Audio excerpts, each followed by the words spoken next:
Ẹ̀jẹ̀ mi ni ẹ kì í gbọ́, àkànbí ewé ayò, ewé tún méje, ìtún ló ní ọ̀tún ẹ̀ ṣe, ìfà ló ní kan fà ẹ̀ mọ́ra, àìbínú gbogbo àtàrẹ, gbogbo méjì ọkà bàbà, gbogbo mẹ́ta ọkà wáṣẹ́, orí ló túmọ̀ ẹ̀dùn, gbogbo ọ̀nà ní túmọ̀ ẹsẹ̀. Akọni ìmọ̀ tú ìmọ̀ ọjọ́, ìmọ̀ èmi ni wọn kì í dálẹ̀. Bọ́bá lọ mẹ́lẹ́mọ́, wá fi jóye ẹlẹ́mọ́. Akọni bọ́bá lọ bèbèrè, wá fi jóye ẹlòkó. Bọ́wọ́ wọn bá tẹ̀ mí, wá fi jóye aláre. Àwọn mẹ́tẹ̀ẹ̀ta parapọ̀. Wọ́n wá jọ ń pẹ́ mọ́, ẹ̀ẹ́mọ́ olóko jẹ. Wọ́n pa Akíntọ́lá, Akíntọ́lá ọmọ Ògún. Wọ́n pàdé Ìyọ̀dà, ọmọ Àtàlàbọ̀bà. Àkànbí wọ́n pàdé Ṣàtàdàdẹ, ọmọ ọba Ìjẹ̀bú Mèrè. Aṣíwájú odò gbólùkẹrẹ, ajagun lólòdì ọ̀run.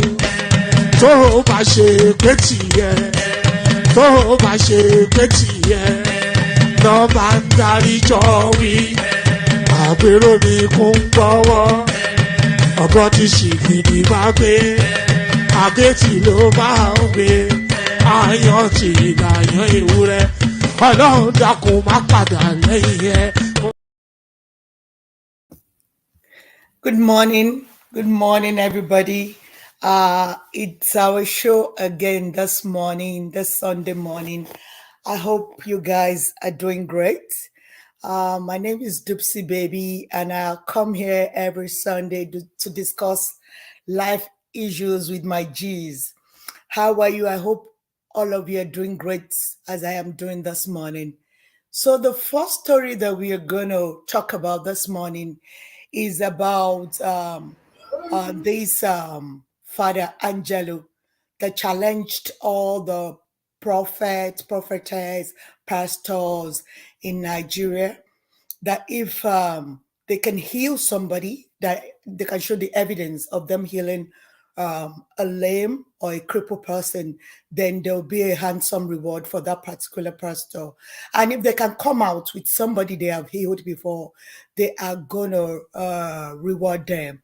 And there's another guy in the States that made that challenge to all the pastors in the United States, but none has come out yet to come and say he or she has healed this particular crippled, blind, or lame person before. So if you can just relax, listen to the readout, that will play a video after the readout, then we'll start the discussion. Woman, you can go ahead. All right, thank you, Dupsy, and good day to you and to your listeners. So let's just get straight into it. It says for many years now, it's been a trending issue, a controversial one. The issue of faith/miracle healing by many African pastors. But in the past 1 or 2 weeks, the issue or debate has heightened following the visit of Miss Miracle, the famous blind Igbo girl, to evangelist Ebuka Obi's Zion Ministry in Lagos. Ebuka Obi had made it look like he would have restored the girl's sight if only the girl had earnestly begged for it, like the biblical blind Bartimaeus. So instead of restoring the girl's sight, Ebuka Obi gave the girl 400,000 naira. If it wasn't for his puffing and huffing and the posturing as though he had the capacity to restore miracle sight, Ebuka Obi would have been praised rather than being heckled right, left, and center. In the wake of this saga, a clergy, Father Angelo Chidi, I won't attempt his last name, threw a challenge to any Nigerian that had been blind, lame, or deaf, but got healed after a pastor laid hands and prayed for him to step forward. Huge monetary reward was promised. So some other interested Nigerians contacted the father with a promise to increase the price. A week after, nobody came out. Not one person had received such healing, nor anyone knows anyone who had. Before his death, an American, James Randi, through a similar challenge where all faith healers and psychics around the world were challenged to produce evidence of such supernatural or demonstrate one. $1 million was at stake. Till date, none claimed it. Many Christians get irascible when these so-called miracle healers are questioned, and when people attempt to verify their claim of healing, they label anyone who does this antichrist. But knowledge is power. Those who doubt most of these claims and who seek proof do not do so to attack the church nor the power of God. They only aim to save society, save victims, and profess solutions to those faced with health challenges or impairments, and their efforts are yielding desired results. There are thousands of men of God who do not make such claims, but rather focus on salvation and the gospel of Christ. We reserve our respect for them. So it goes on and on, but let me play you this clip now that speaks to that space. Is it this one? Otherwise known as people with disability. Oh, it's not the other one with a guy that. Hi, No, yeah, good this one. afternoon. My name is Chukwado Chukwu. I am a blind man. Hello. I hail from Ebonyi State, Nigeria.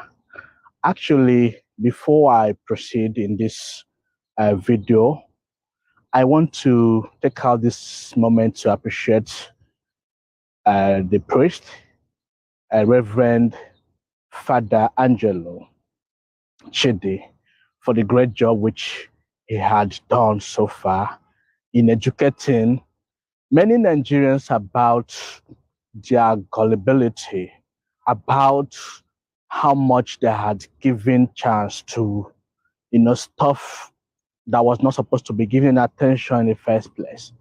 Yes, not that somebody is telling you that Chikwado is blind. I am a blind man.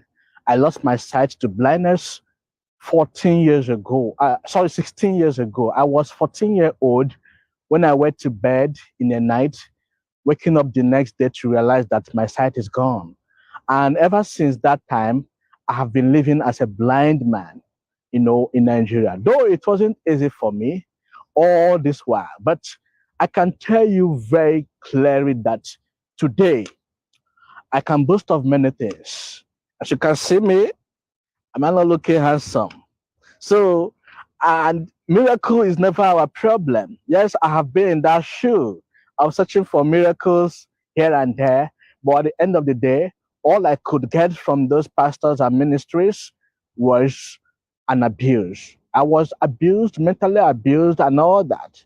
So, and I had to leave the church. So Father Angelo came out and challenged the world. If you have known or come across anybody, be it a man or woman, who was formerly blind but could see today due to one miracle or the other, that the person should come out. Honestly, I think I should even be in a better position to point at people who had received their sight before. I should even come out to say, yeah, I was of course blind, but now I could see. But it's never happened. This is not in any way to say that God is not there. God is there, but we are really taking God for granted. This is not to say that there's no miracle.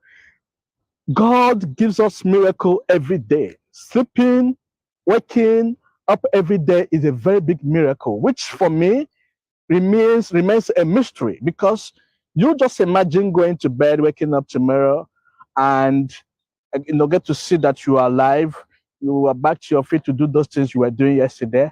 It's a very big miracle because you can't just simply explain how it all happened. That is miracle, something that is beyond human comprehension or explanation. So I have seen many places where some pastors, churches advertising, some deaf people, people, wheelchair users, who were using wheelchairs before, but today they could walk. I can bet that such thing never happened in Nigeria. If it had happened, social media at least would have brought to the attention of the priest, Reverend Father Angelo, about such person, but nothing happened, you know.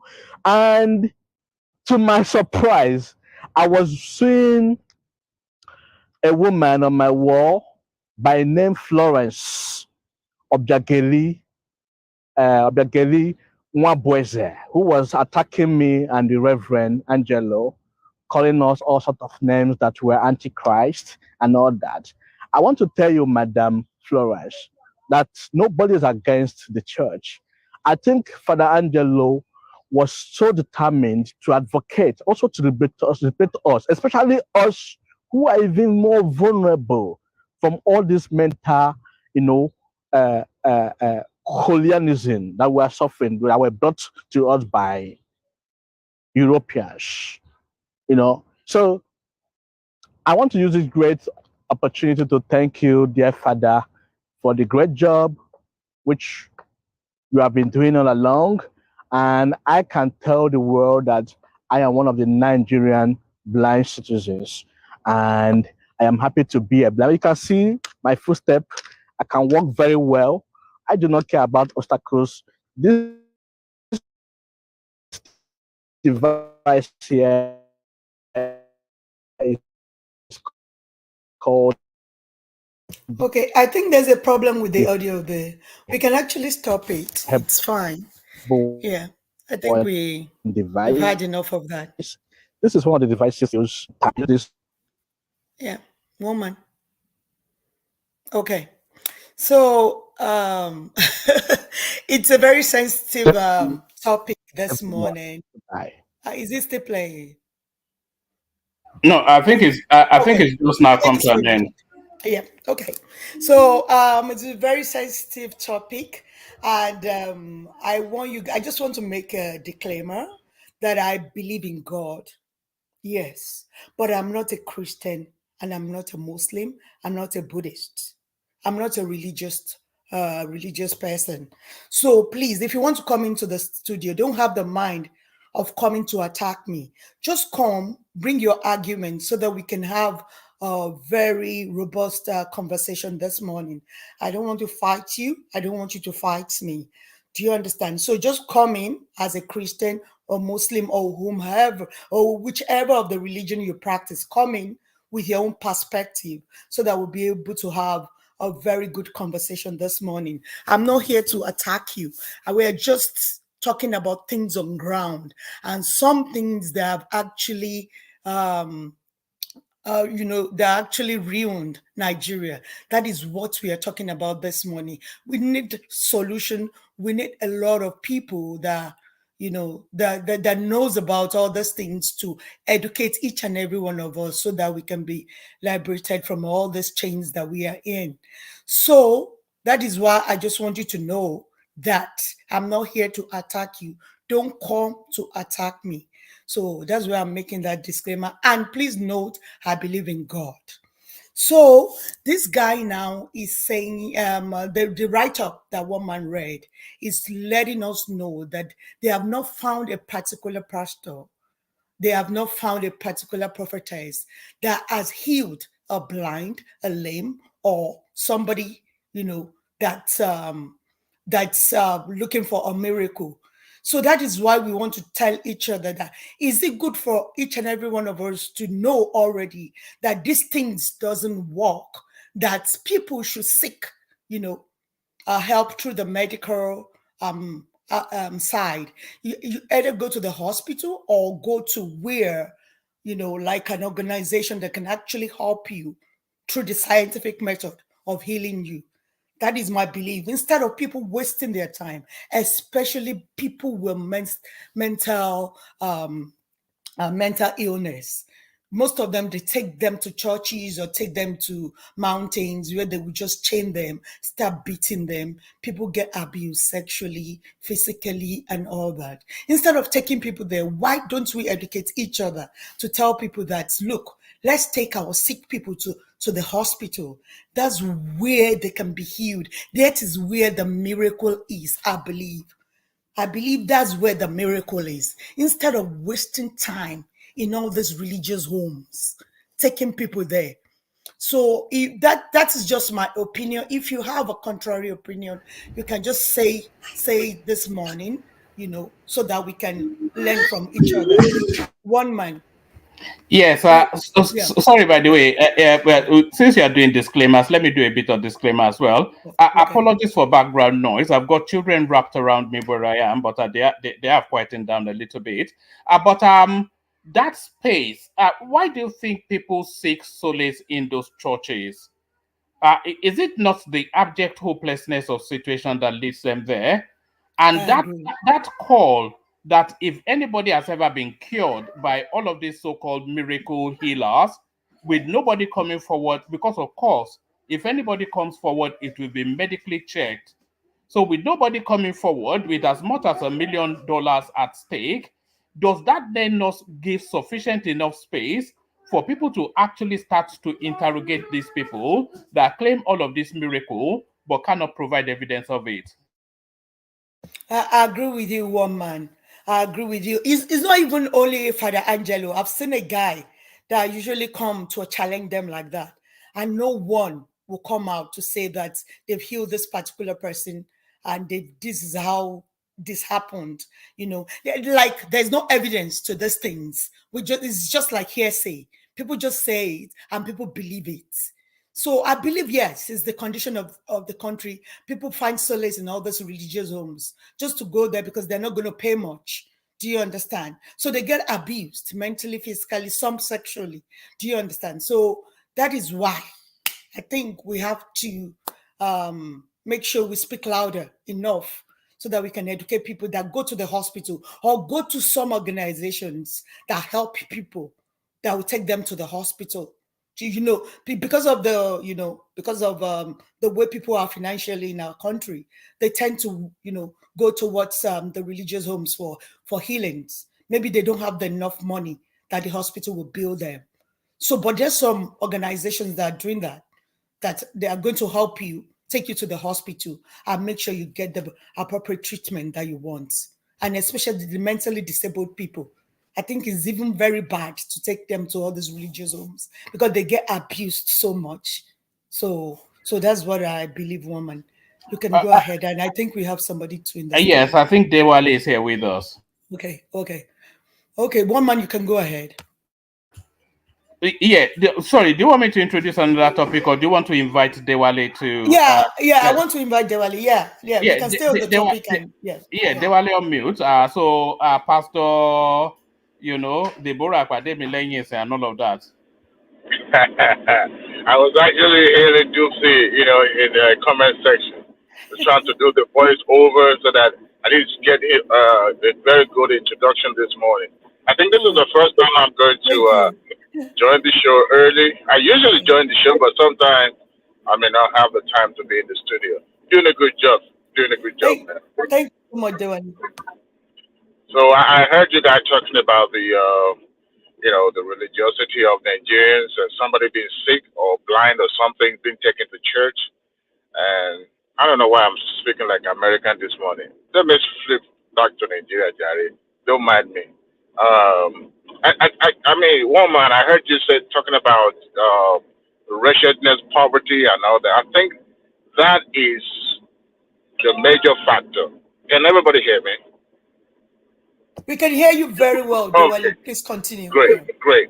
I think that's one of the factors that led people to find solace in church. People go to church not because they believe in Christ. I bet you if Jesus Christ showed up in Nigeria today, people would not believe him until he's able to give them something. And that speaks to human mind.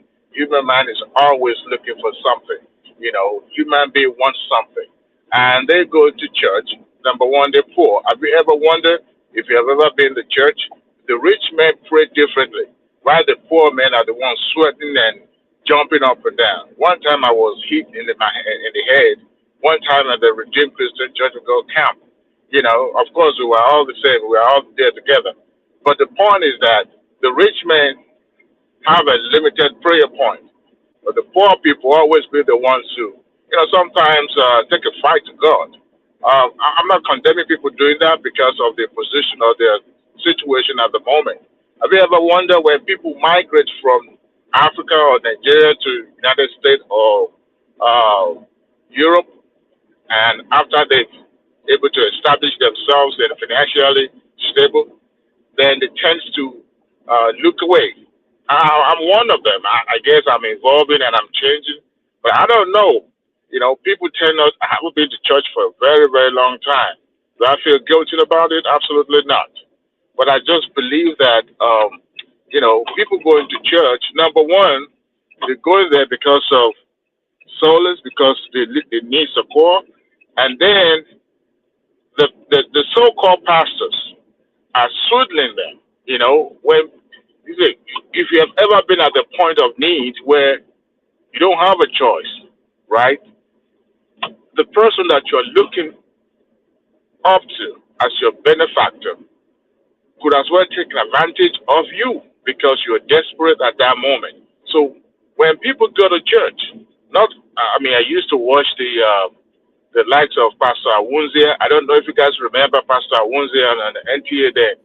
No, I don't think I know him. Is it that guy? What God cannot do does not exist. Is it because that seems to be the I don't think that's the one. No. I forgot his slogan then. I was had he was like a Benny Hinn of Nigeria there, then followed by Richard Jaffa. There were a lot of televangelists at that time, and they were using that to swing the people. This man, that was when Daewoo was reigning. Whenever he was driving around in convoy, Daewoo. They put his church. I don't think I know the one Dewali is talking about. His name's Pastor Awunzi. I think he relocated to Europe or Canada. I can't be so sure, but he relocated outside Nigeria. But that tells you, what this, especially this Pentecostalism stuff, make it a little bit. Let me ask this question: Why do you think people are not seeing through this? They go in, everybody knows it's a scam, including the people that go there, and they still go there with the same fervor. Is it hoping against hope? Is it because they're what's going on? The guy is scamming you. The guy tells you you should give him the last you have. You give him the last you have. You walk home because you don't have transport fare to get yourself a taxi back home, and then he drives past you in his Lamborghini Countach. Out of the money that you gave him, it, and then you go back next Sunday to do the same thing. It's unbelievable. Yeah, it's more like hypnotizing the patron. But I believe that they know, but the fear of losing what they believe in is the greatest fear that they have. When something that is the only thing that you're looking up to, and if that is taken away from you, or you no longer believe in that, then there is hopelessness in their life. Then they don't have money to take themselves to hospital for treatment, and even if they do take themselves to hospital, the hospital is more or less like arbitrary when they killed Ram these days, because even a doctor diagnoses you, is trying to swindle you as well, prescribing the medication for typhoid instead of malaria. So you see. And sometimes they might even have a terminal disease, and they've just, given some more or less like a first aid. So they know, not that they don't know, but it's just that they don't want to lose that hope, because that is their last hope. They're poor, they're wretched. Until you take yourself out of that box and you're looking at it from outside. The most lucrative business today in Africa is Christianity, is being a pastor or a shepherd or whatever they call it. And as long as you have the ability to be able to convince people, to talk to people, some people are good when it comes to talking. And sometimes deep down, you can tell this is pure psychological. They try to whip up sentiment, hit you where it's really, really, really matters, and it speaks to your mind, it speaks to your problem, and you have no choice that to put your hand in your pocket and start spending. Look, I'll tell you this: even the most educated, the richest among them, also fall victim to this. I could remember the Professor Akunyele daughter's, son was, granting an interview, and he spoke about how a particular pastor in Nigeria swindled his mother. This is somebody who is very valued, who is a professor of pharmacology, and yet believe in that divine power of healing. I'm not saying it's not there, but you could tell if a pastor is asking you to break financial reward for you to have a, total healing. Now that tells you about the mission. All right. So it's. I mean, that woman was at the lowest of the lowest at that moment, at that time when she needed the treatment. So she was paying money to the pastor. That was what our son said. So you can imagine that. It's just that we should pray that we won't find ourselves in such a situation that we ended up knowing that this person is actually taking advantage, but we keep giving and giving. It's unfortunate. It will continue to happen. There was a story I read sometimes ago on the dailies that a pastor from another West African country came to Nigeria, swindled people, and take their money and run away. All right. So, and eventually, I think they got arrested. I can't be so sure, but it was, all over the news at that time. So, I believe, woman, that is unfortunate. People don't go to hospital. That's another thing, especially among men. Men do not go to hospital. Women, they can manage to go. They would rather go to Elewe Omo, and guess what? The Elewe Omo will not actually diagnose what actually wrong with them. So, and at the end of it, you can imagine somebody's trying to give birth, and they say you have to go to Elewe. I'm not saying that you don't do well. I mean, but sometimes you might need a real scientific way of doing things and go the right way. But people believe that because they look at their pocket. Unfortunately, Nigeria is people are disadvantaged one way or the other. No matter where you turn, you're still going to have somebody that is going to take advantage of you. And the church is not left out because that is the most lucrative business today. Thank you so much, Adewale, for your submission. Can we hear from Simba, please? Simba, are you there? Hey, Dipsy baby. Yeah, good morning. How are you? I'm good, and you? Woman, good evening. Oh, we are in the evening here. So good evening to you, Simba. How are you? I'm good. Yeah, this is a very interesting. Yeah, this is a very interesting topic.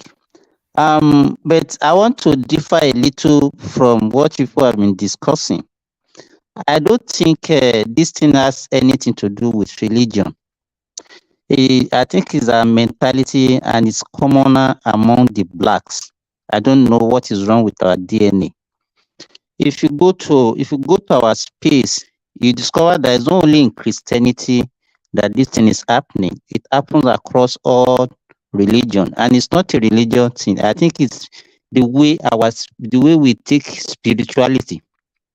If you go to our space, you discover that all those traditional people also, people go to them for help, to look for one miracle or the other.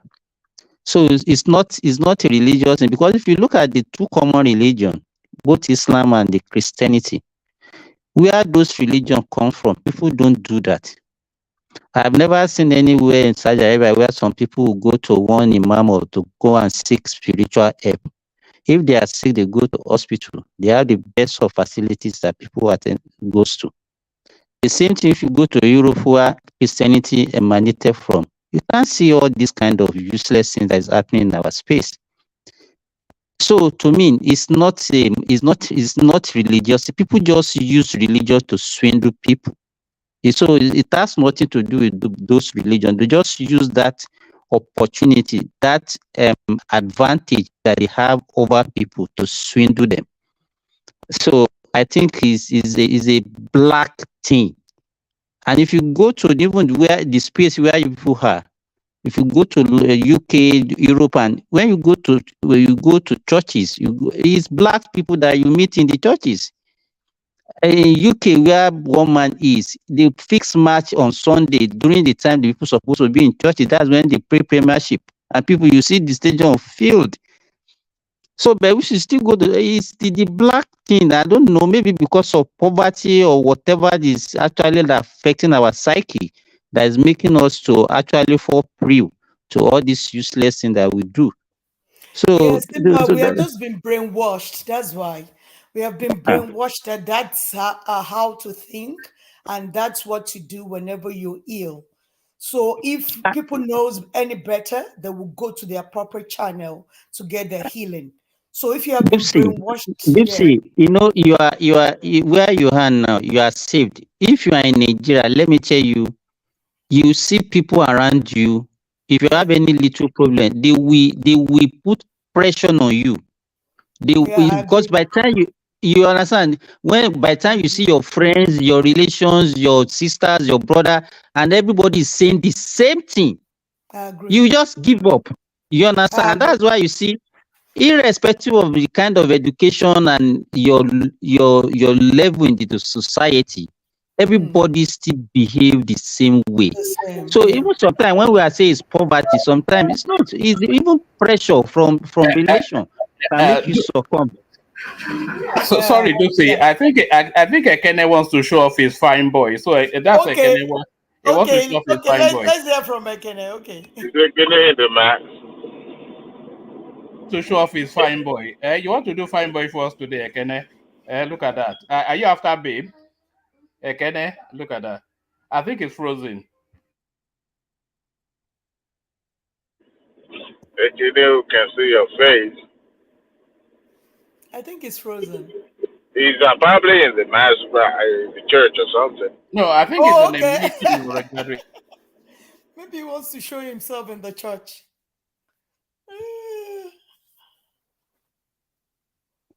Okay, maybe Simba can go ahead.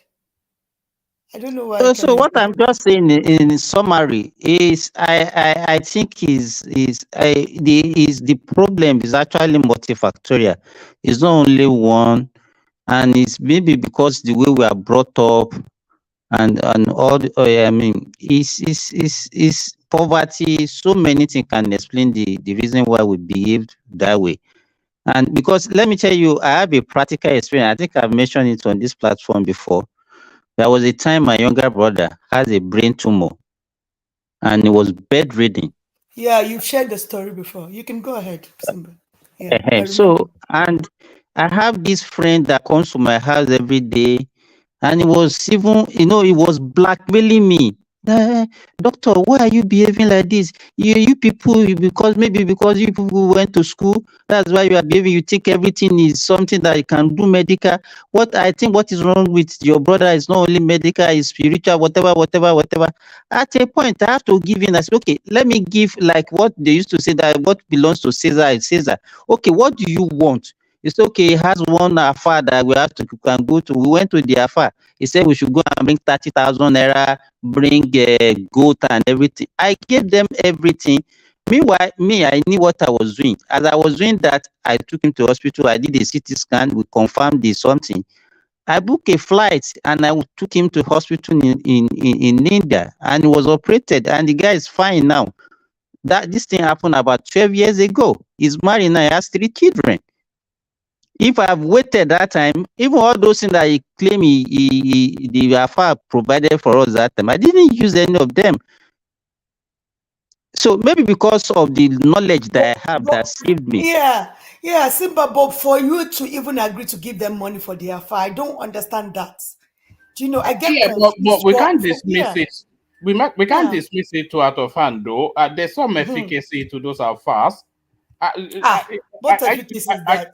Well, they which seem to have efficacy are you talking about, one man? So maybe they dabble into nativism to enhance their Abrahamic. Maybe traditional healing. You mean? Yes. Then you go to them, and then via a babalawo you get whatever it is. People get solutions from some of those spaces. We can't deny that. No, woman, this is something that we can see physically. You understand? I can then. So what will remove the tumor from the brain? So is the tumor will just disappear to where? I don't believe all those things. I don't believe them. It's just. I think It's we just just have to like be very because you have the knowledge of a tumor in the brain, but somebody the that guy doesn't was have that disturbing me. knowledge, No, do yeah, say the yeah, disturbance was so much yeah. I'm that just if I saying, didn't, Simba. Sorry, yes, are we saying that faith cannot heal? Is that what we're saying? Because I'm not sure that I'm fully on board with that. I don't think I know any. people of high science. I don't believe. Speaking I of don't genuine, believe that. I don't believe speaking of anything in genuine, people faith. come here and tell you personal stories. Yeah, Simba, what I'm even saying to Simba is that because Simba has this knowledge, he's a medical practitioner. He knows that a tumor in the brain is a serious thing, that you have to actually act on it. But how about somebody that doesn't even have that knowledge, what a tumor is? Do you understand what I mean? So that person can just easily be brainwashed to go to a religious home to get healed when he or she has a Can you tumor in the brain. imagine Yeah. somebody like Professor Dora Akinyuli, who has a cancer and was looking for spiritual solution to a cancer? Mm.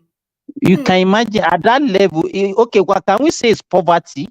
It's not poverty. No, it's lack of And you knowledge. can't say she's lacking It's lack of knowledge knowledge. because she's a pharmacist. People do. Do you know if you're not what I always preach is that please always increase your knowledge at every point, because all these religious things dull your brain down sometimes. But so if you know you want to go there, I'm not saying you shouldn't go there.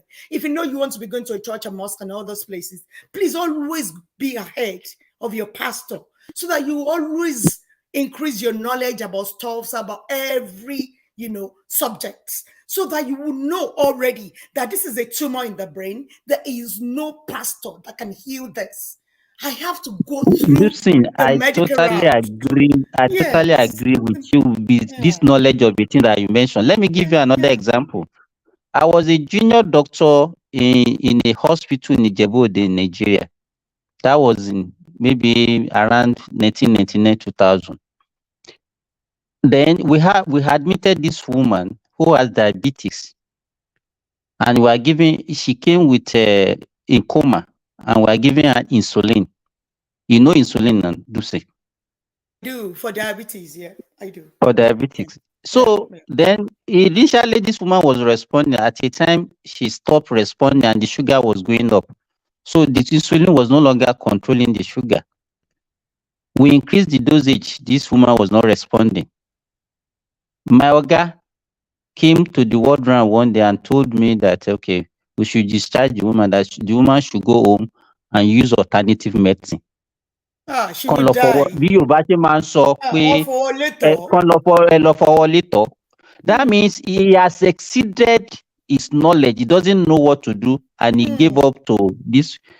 I told the woman, I said no, because before I joined that hospital, I already worked in a teaching hospital.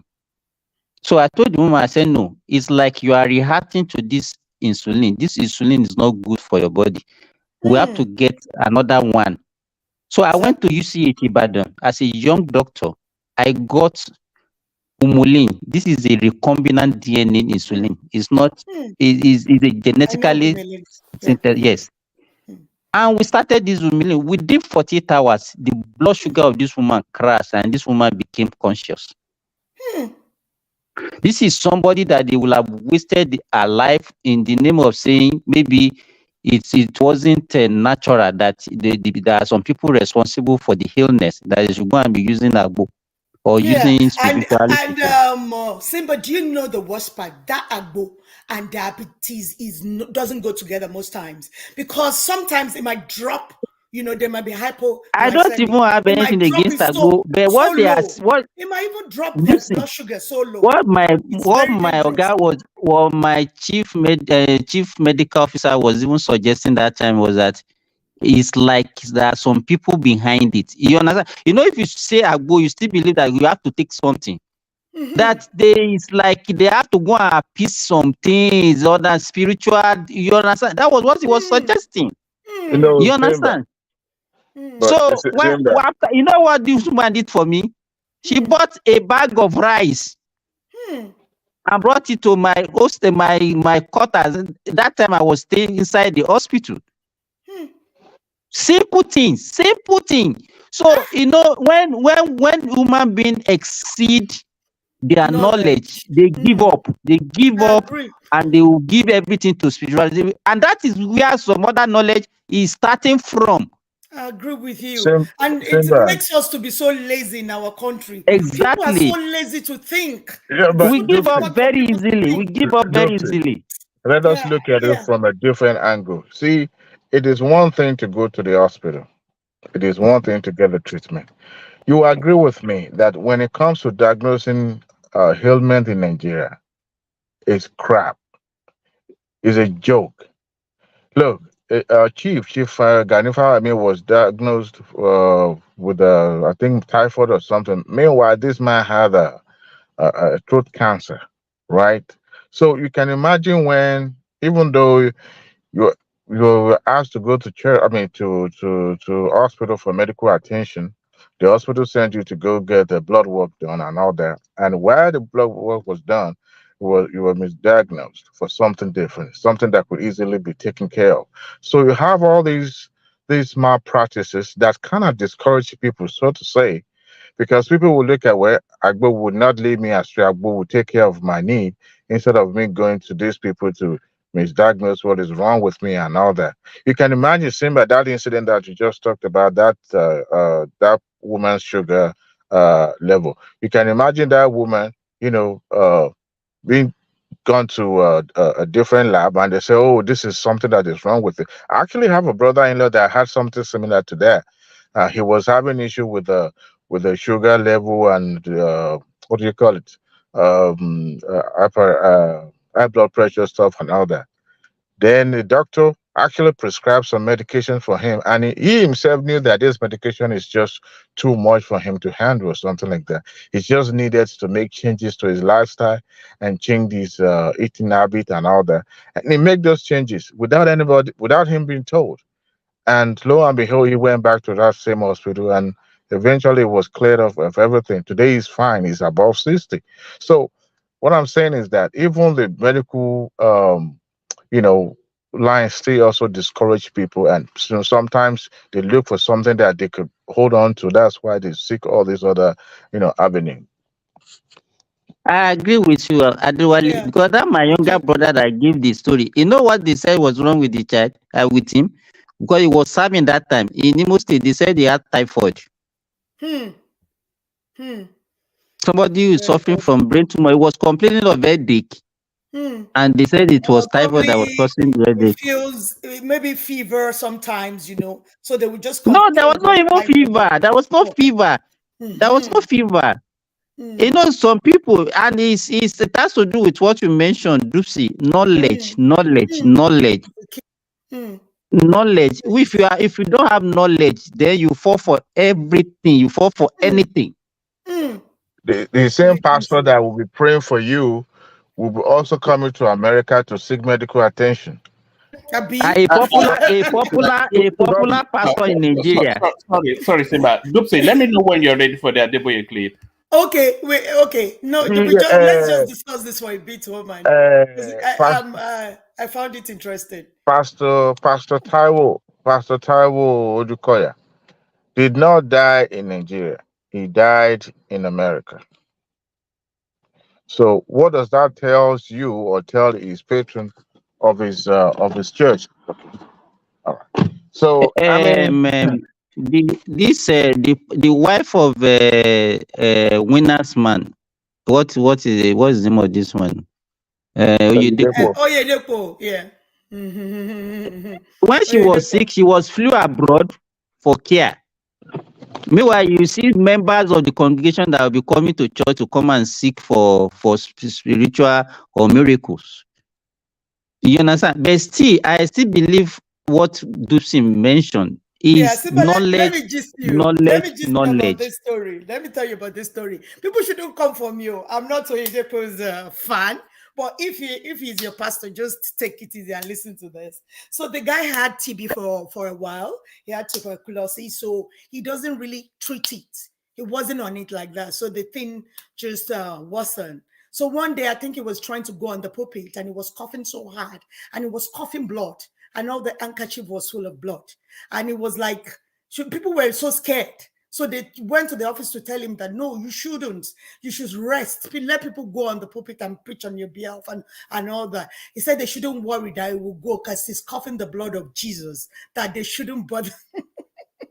Don't come for me. Serious emotive.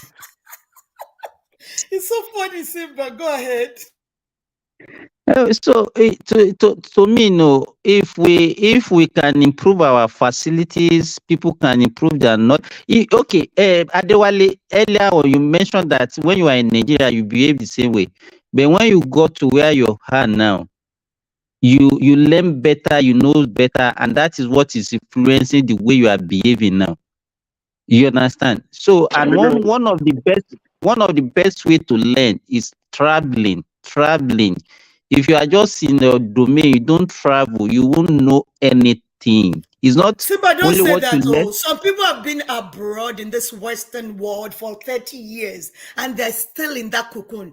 They still send money back home for that, for all these Olusho and all those people to give them holy water They and still send it to them to use abroad now. Exactly. Yes, They export it. Don't say They that. still export those things. Exactly. Yes. You have I to be agree with you. open-minded. You have to be open-minded. Is it not in the same America that Suleiman came to America and they were looking for alert, miracle alert? Money. So don't say that you have to travel. No, if you don't want to unlearn and relearn in this life that we are in now, you're going to make a lot of mistakes. And I wonder how people say they serve God without knowledge, because even inside the holy book, they wrote Bagada that God is knowledge. So there is no way, Simba, that anybody will know God without having knowledge. Because you wouldn't know God, you just be saying it with your mouth that you're serving God, you're a Christian, you're Muslim. If you don't have adequate knowledge about all the aspects of this life, you won't know God. Actually, you're just saying it by your mouth that you know God. So you continually make mistakes. So the brain that God has given you, you're not using it. You're expecting somebody that God has given that kind of brain to dictate to your life. Even if there's a place called heaven, God won't allow you to enter for not using that specific gift that God has given you, that brain. You're not using it. So somebody like what's his name now that we mentioned? Oyedepo is scamming you. So some people say, "Along what dajo can you pay one scam me? Along with the dajo, along with dajo by giving each and every one of us the thing that we're going to use on this earth, the brain. That is what you're supposed to use along with dajo kokon. So if you don't use do that you not brain, think you're being a bit harsh, Dupsy? Are you not being a bit harsh? No, I'm not. Okay, let me not talk again. No, you can talk, but because you are looking at it from your level of function. You are a highly educated, a very intelligent, a globally traveled sort of a person. So you are looking at it from that perspective. I look at it from the perspective of somebody with an average education, caught in the mires of the Nigerian situation, completely weighed upon by all manners of things, and there is this pastor offering him a pathway through. I agree with you, woman. And that is why I say we have to have the ability to learn and unlearn and relearn. Don't close your mind like a dumb person. Be open-minded. Seek for knowledge so that the things that be instilled in you that are not right, you'll be able to bring it out and bring new things inside your brain. So don't close your mind, because they said this is this, this is this. A book written by a colonial master, you attach yourself to that and you want to die because of that. That's been dumb. You have to be able to have that open mind. Even if you're in Nigeria, seek for knowledge. Always listen to something that's new. Accept it, check it out, critically examine it so that you will know if this is right or not. So don't close your mind. Most of our parents even made mistakes. That is why Nigeria is like that. You should know. Most of them make mistakes. But it's not a Nigerian thing now. It's not only a Nigerian No, thing. I agree totally. I'm just just Do saying you this think about it's our a country. poverty thing? And by It the is. way, the mass of the global majority, they fall into that vulnerability to this sort of space. Because anywhere in the world, go to India, go anywhere, there's always people at that, and they constitute the bulk of the mass, the teeming mass of people. They fall within that bracket of vulnerability. Who cannot?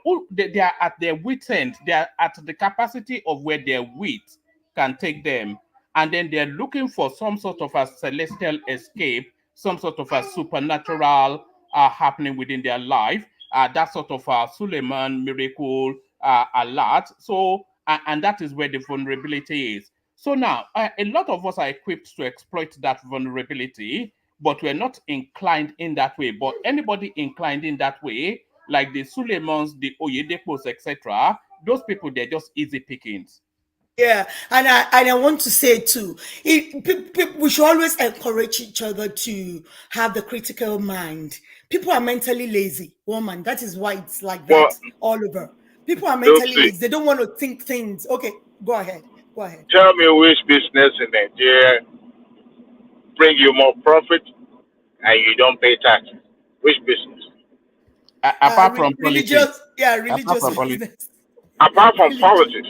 So, Yeah. so religion is a business that is very lucrative because you're not obligated to pay government back. As a matter of fact, you're supposed to be taking from the government, taking from the people, and you're also taking from the government if this is possible.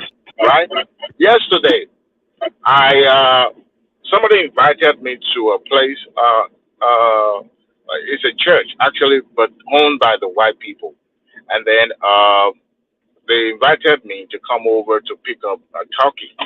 I've never done that. All my years in America, I've never done that. But he insisted because we work together. And I said, okay, I have people that I know that I will be in need of this at this time. So I said, you know what, let me just go over there. So in the morning, I didn't pay attention and my phone was blowing up and all that. So I went down there. And what I noticed, the first thing was that this church was actually run by the white people. All right. They're not that rich. They're actually in one of those stores. And in my head, I was like, okay, I would like to see how many Nigerian churches going to do this towards the Thanksgiving or Christmas time here in America. In Nigeria, I have never seen. Maybe they do that now. I don't know.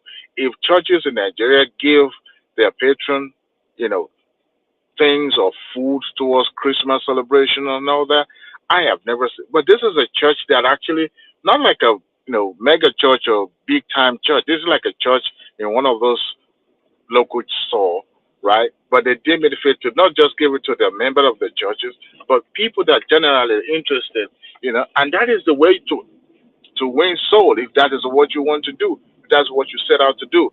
You feed people, and then you can now listen to the message you are bringing forth. But you see, the kind of churches we have in Africa and Nigeria, because if you look at it, Nigeria lead the pack when it comes to this strengthening business stuff. The social responsibility is zero. They don't even know if they have anything called social responsibility. They don't care. I've attended a church in Nigeria where after service, everybody just drive their car. There was a day I was driving and I saw people walking in the rain. In the rain, Dupsy. To me, I was like, no, this is hypocrisy. How can? And that day, I vowed that every time I leave this church, at least one or two people, I would drop them off at the nearest bus stop. The bus stop then to the church then was Bagada to Antony. And it's a long stretch, it's a long distance, right? People were drenched in the rain, right? And people would drive their good cars and leave other members. If Jesus Christ was alive, would Jesus do that? So It is hypocrisy. That is the most lucrative business that we have in Nigeria. And people do that as long as you get trained how to be able to convince people, convince people to come. And I mean, look at what happened sometimes ago about the Winter Chapel's pastor that went to the media, went public about being fired from the job, and people were condemning that he signed up, knew what he signed up for in the beginning. And I'm kind of like, okay, isn't this for winning? So when did it become a business? When did it become a job? When I was growing up, I grew up in Anglican. The Catholics, the fathers and the archdeacons and the canons, they were paid. They were paid peanuts. There was no, even the bishop sometimes may not even have a car. Depends on where. If your church is in an urban area, maybe patron might give you some money and stuff like that. But now it's no longer that. The Pentecost, what do you call them? Pentecostal churches have bastardized everything. Even in the regular older church like Anglican and Catholic, they're also copying them now because they realize, look, they were being left behind. They needed to start making money just like these folks too. So you said something that why people keep going over there is because they don't have a choice. They do. I won't lie to you. Some of these folks call pastors also using juju. They will bury stuff in their churches, and I don't believe in juju, Adewale. I don't believe look, in juju. it's real. You see, it is real. Just like somebody who is doing Awure or who is doing Kowole, all these people they do all these things. They put stuff in their mouth to talk to people. I mean, how could you convince somebody who is you expect to be knowledgeable, educated, and yet still deem it fit to go empty his account and give it to a pastor for what? For what? And when you don't come to church, Adewale, this thing is just like a syndicate. They have marketing department. You understand? People that they send out, they look for. When you come to that, they pretend as if they can see through you. They know what you eat yesterday. They know your problem. It's because they have people that are close to you that are giving them information. So the problem I see, I can't blame the pastor. It's the people that are actually vulnerable to them that I can blame. And I don't want us to also focus on pastors alone. It happens across all religion and so it's not only peculiar it's only that the one in Christianity is so obvious and is common than other it's even in Islam. We have imam, we have affairs that are doing the same thing, that are swindling people. Yes. Let's hear from BT so that we can move ahead. BT, can you just let us hear your contribution this morning? You're welcome. Yeah. Good morning. I finally made it to your show this morning, so I'm gonna try to come here. Good morning, guys. Good morning. Wow. Because Simba had to tow the traditional part. You know how it always had to throw shit on us, but it's fine. But in regards to people seeking out alternatives after, okay. Because Simba brought up the case of Dora Akunyele. You have to understand that in most cases, the church is not, when it comes to medical issues, chronic disease management or acute care, whatever, people don't seek out, the church is not the first choice. It's when they've tried to explore Western medicine and they cannot have that problem fixed is when they now, go to the church, to seek for prayers. Most people don't choose prayers at church as the first options for whatever when it comes to medical issues. So it's out of desperation. When people are desperate, they will do and undo, like we say in Nigeria, right? You want to save your own life. You want to stay alive. And like Dr. Williams talks about in Nigeria, end of life care does not sell well. Like hospice and palliative care, it's not a very lucrative business in Nigeria because everybody believes that some deity somewhere can save them. So I just think that we should look at it from that perspective, that sometimes it's not because they don't believe in Western medicine. It's that perhaps they've tried it and it hasn't worked for whatever ailment they're facing at that time. So they choose to an alternative, which will be the church, some higher power to help them out, and the pastor then exploits that. I think that would be more accurate way to describe what's going on. But it is what it is. But I made it to your show. That's the whole point. Thank you, Baba T. Thanks so much for coming. Just hang on there. Let's hear from August Cyrus. August Cyrus, are you there? Okay. Hello. Good morning, everybody. Yeah. Are you all hearing me? Yeah, we can hear you loud and clear. Okay, that's good. Yeah. Good morning, everybody. Happy Sunday. Good morning to you. In regards to these pastors, we have to really break this thing down so people can really see what's going on. All of these pastors, you have to have the right mindset when you're analyzing them. These pastors are politicians, pure politicians, just in Sunday garments. They either belong to the PDP or they belong to APC. And if you mess with them, everything from their attitude to their methodology to what they do when you mess with them is no different from a politician. They scam people. They take money from people. They take the public money from people. They don't use it to do anything. They use it to enrich themselves. They take public funds, use it to buy a house, buy a car, overload on police and security. And if you mess with them, they will call the police on you. There is no difference between them and your average politician. If you see any difference with them, or you say, oh, they're this, that, you have missed the whole point. Just today now, I don't know if one man, if he's here, if you all know about Matthias Ezako. Matthias Ezako was exposing a lot of these bad pastors, bad reverend fathers and everything. Do you know, especially the Ebuka Obi that we're talking about now. You know, I just saw a video. I think I've seen that Matthias video before. I think I know him. Yeah. Okay. I know. Yeah, it's a video that came out. It haven't even reached 8 hours ago. It happened this Sunday morning in Nigeria. These pastors, they called the police, they called everything. They went to Matthias' church because he's doing his own traditional church now.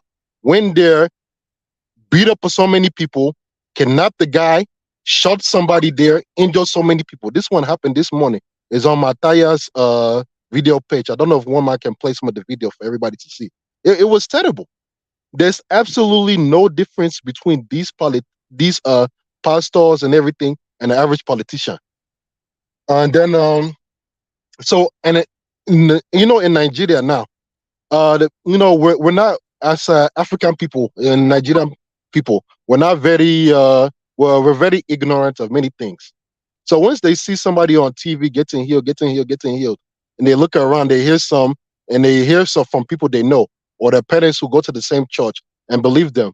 They too, the children who don't know any better, they'll follow ahead and believe. But we don't check anything, we don't analyze, we just go along with the whole thing.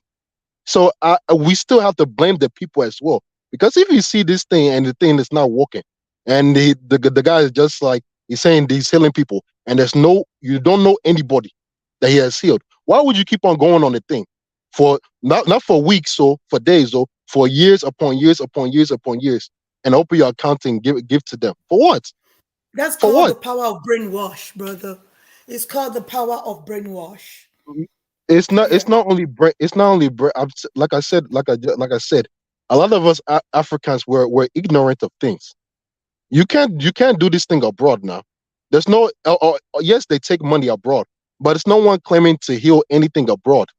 So how is it that the African who all this Christianity that we're talking about now was brought to can heal people, but the people who brought it to him they can't do the same thing. That alone would tell anybody that there's no need of me going to this church for any so-called healing or anything. That alone should tell anybody that there's no need to go further. But we go, we give money, we give car, we give everything, and these pastors, they abuse the members. They use the women, they use the men, they use the children. It's just so many scandals. And I think that the real people is, I'm not saying in terms of Christianity, you can still use it to fight for the people and help give the people a better life. In America now, most of these people who fought for the rights that all of us in the diaspora were enjoying, a lot of them were Christians, a lot of them were pastors. They came out on the street, they put their life on the line for everybody, and a lot of them died for it. But what are these pastors these pastors in Nigeria? They don't do nothing. Whether people are dying or whether people are can't eat or come outside, do protest, come outside, speak against politicians. They can't do it because two of them are the same. So I don't see, and unfortunately, I don't see how things can get better. Things are just continue. They're going to continue messing up Christianity, messing it up to God knows how things are going to end up. So it's just bad. It's just bad. This is part of the problem we have in Africa. Thank you for your contribution, Cyrus. Thanks. Can we hear from Mike, please? Mike. Doopsy. Good morning. Happy Sunday.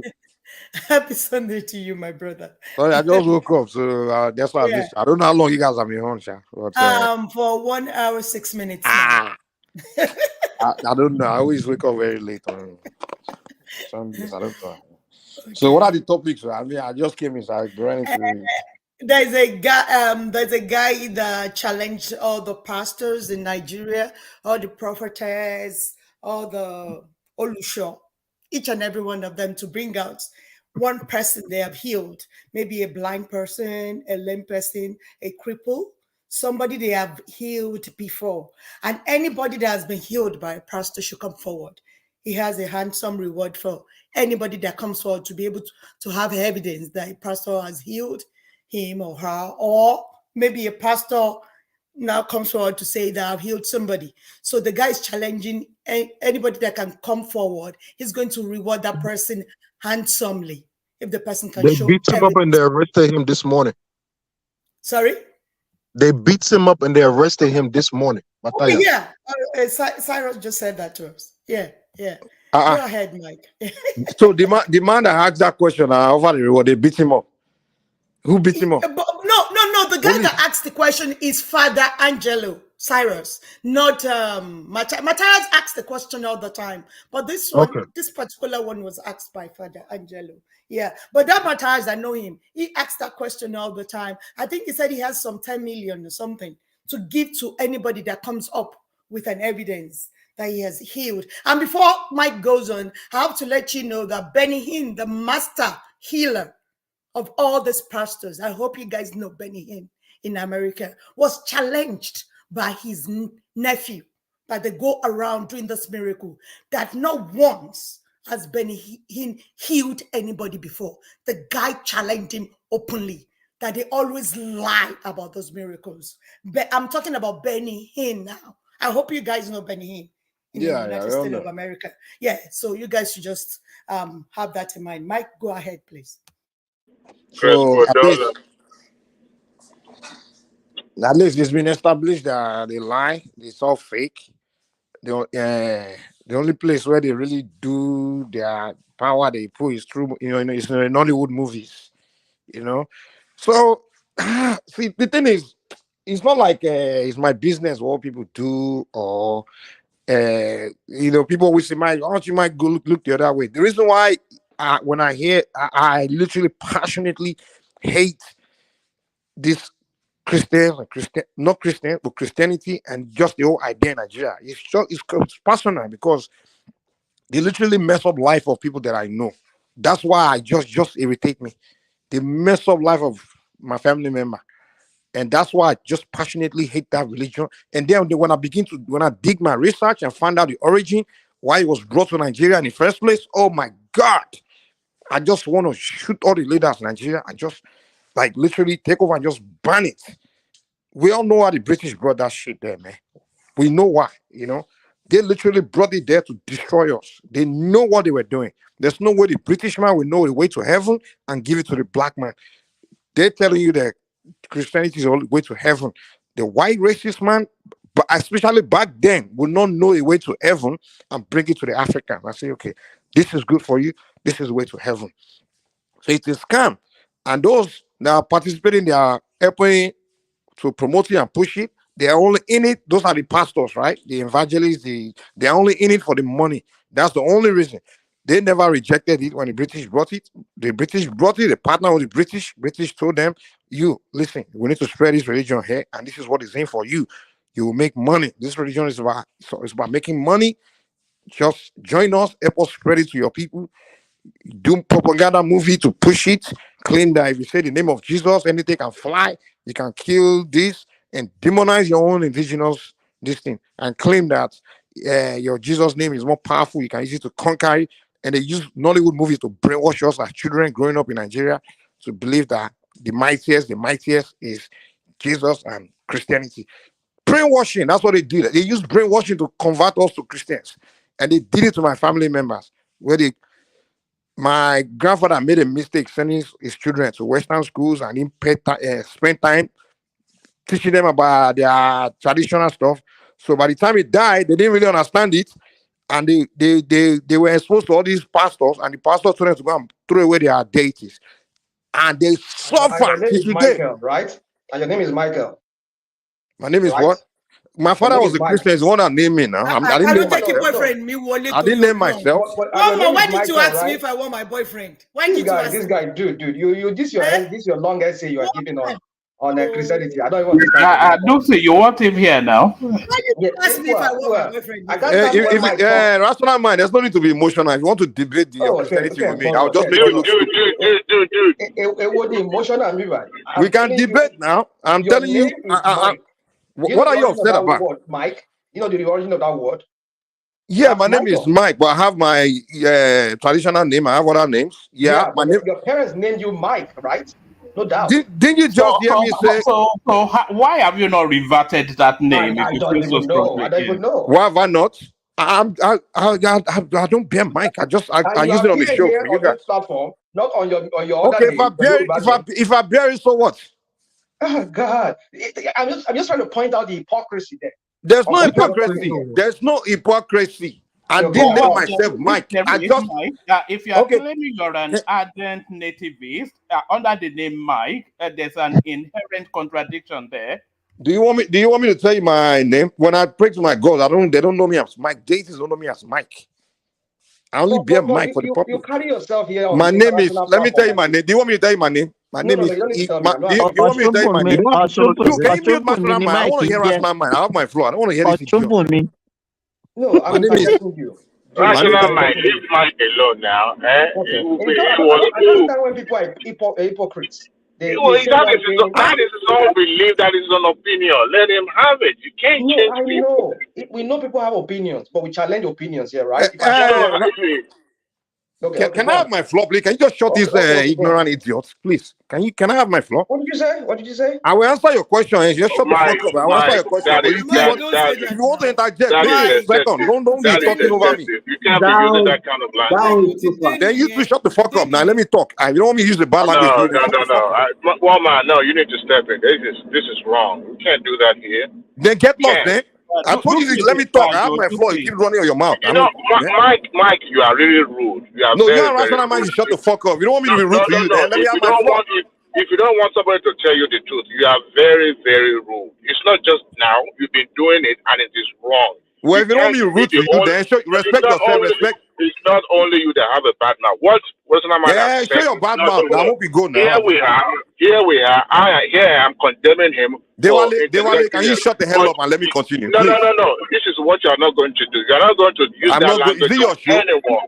If you don't want me to be rude to you, then if I tell you to let me have my floor, let me have my floor. You have been known to overstep your boundary by using this kind of language on people. You don't know. Well, if you don't want me to insult you, then respect my time. No. You've already insulted me. You say I should shut the hell up, right? And now, because I keep telling you, let me have my floor. You won't shut up. And I have to tell you to shut up now.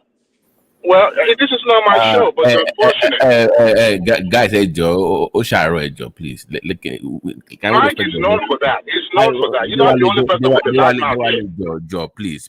Let Dupsy, she's the host of the show, please. I was shyly on his side, but he started telling everybody to shut the hell up. Dewale, please. Joe. No, you are siding with your rational Mike, now. Mike, please. Spinach Joe is Dupsy show. This is not the let's just respect the host of the show. You're not stepping now. Just see a woman did not step in. Because Because you want me to deal with you now. That's fine. guys, relax. Let her just moderate the platform. Let's stick up to the topic. Thank you, Baba T. All right, Let Mike go ahead, please. Thank you, Jerry. My grandfather made mistake sending his children to Western school. You know all these school missionary schools now. They were the first schools in Nigeria. So when our parents are sending their children there, they brainwash them, convert them to Christianity, and tell them that all their parents are worshiping is the devil. They will tell them that issue is Satan. So that's what happened to my father. So my grandfather sent him to this school to go and get Western education. So he came home, got brainwashed. So my grandfather wasn't even know what his kid was learning in school. So my father was going to school learning what his father was worshiping as own was satanic. Jesus is the way. So my father, by the time my grandfather died, my father was supposed to be the one taking care of the deities, right? With the rest of his siblings and the extended family. So pastors now told him that he should go and take his wishes and go and throw them away. So, by the way, that's how my name Mike came, because my father converted to Christianity. And when I was Mike, born, can I interject you?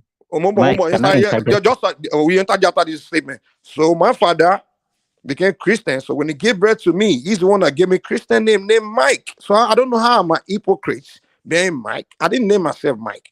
Is when but you're an adult now, Mike. I just told you, one man, if I come here and start bearing, my name is Ifa Muriwa. That's my name. I bear Mike just for the internet sake, just for you guys to be able to pronounce an easy thing. That's it. But it doesn't mean name means absolutely nothing. It doesn't get in the way of my practice or anything. It's just simple name you bear. I find it is a cool name. Mike is a cool name. I kept it. I've been bearing all my life. Most people know me, so because people have known me as Mike. So I can't just wake up one day and say, hey, my friend, Jide, I'm no longer Michael. So I bear it just for the sake of but my traditional people, my old people don't know me as Mike. For convenience. For convenience. Thank you for convenience, exactly. If I come here and I just prefer it. For most people I interact with in the world don't know nothing about my tradition, don't practice my tradition. So what's the point of so okay, anyway. Mike, can I ask you a question? Yeah. Okay. Can I go ahead? Go ahead now, I can hear you. Okay, so you said your father was asked by his maybe his teachers or whatever when he went to missionary school to go and throw the deities away. No, not the school. When he became adult, his pastors. Okay. Whether pastor. Now, this thing that we are talking about is not only limited to Christianity. Even the traditionally, they scam people in the name of providing solutions to their problem. Do you believe that? It depends who that traditional person is. No. It's not. Let me explain why. Let me explain why. Let me. Then even the deity that you said the pastor asked your father, if they are really deity that have power, could that happen? Could it happen? Yes. Okay. Can your father just throw why could it not happen? Why could it not happen? Why could it not happen? If I wake up today and I decide to go and throw, it could happen. I mean, they don't force you. You have free will. You control your life. The thing is, what will happen is they will give you a message. They will give you a message. They give you a warning. They will give you a message. That's what the deities will do. Now you know. So where did they disappear to? Are they still where he dropped them? Where are they now? No, those you can't. deities that your father No. The thing is, you can't kill deities. What happened is you throw them away, right? What happened is now your life, it will be affecting your life. So what's going on is in my family, a lot of my family members are having a lot of spiritual problems. You understand? Including me. I didn't know. It was when I did divination. My father never told me any story. It was the divination that now told me. It was when I got initiated when I was doing my initiation. Then the deity was now telling me my family story. And I didn't know that my family, say a lot of things that have been going on in my family is because they abandoned the deities and they threw it away. In fact, they was telling me. So when I now went to ask my dad, like, hey, what were you at?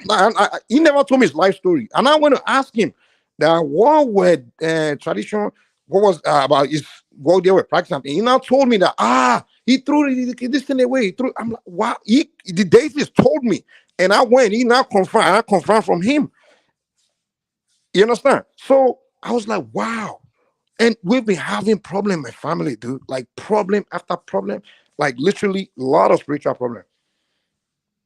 So I was initiated. A lot of issues I used to have, a lot of things happened to me. Those things went away through a lot of rituals I had to do just to get rid of it. And the ones in my family that have joined, come back in tradition, they're doing fine now.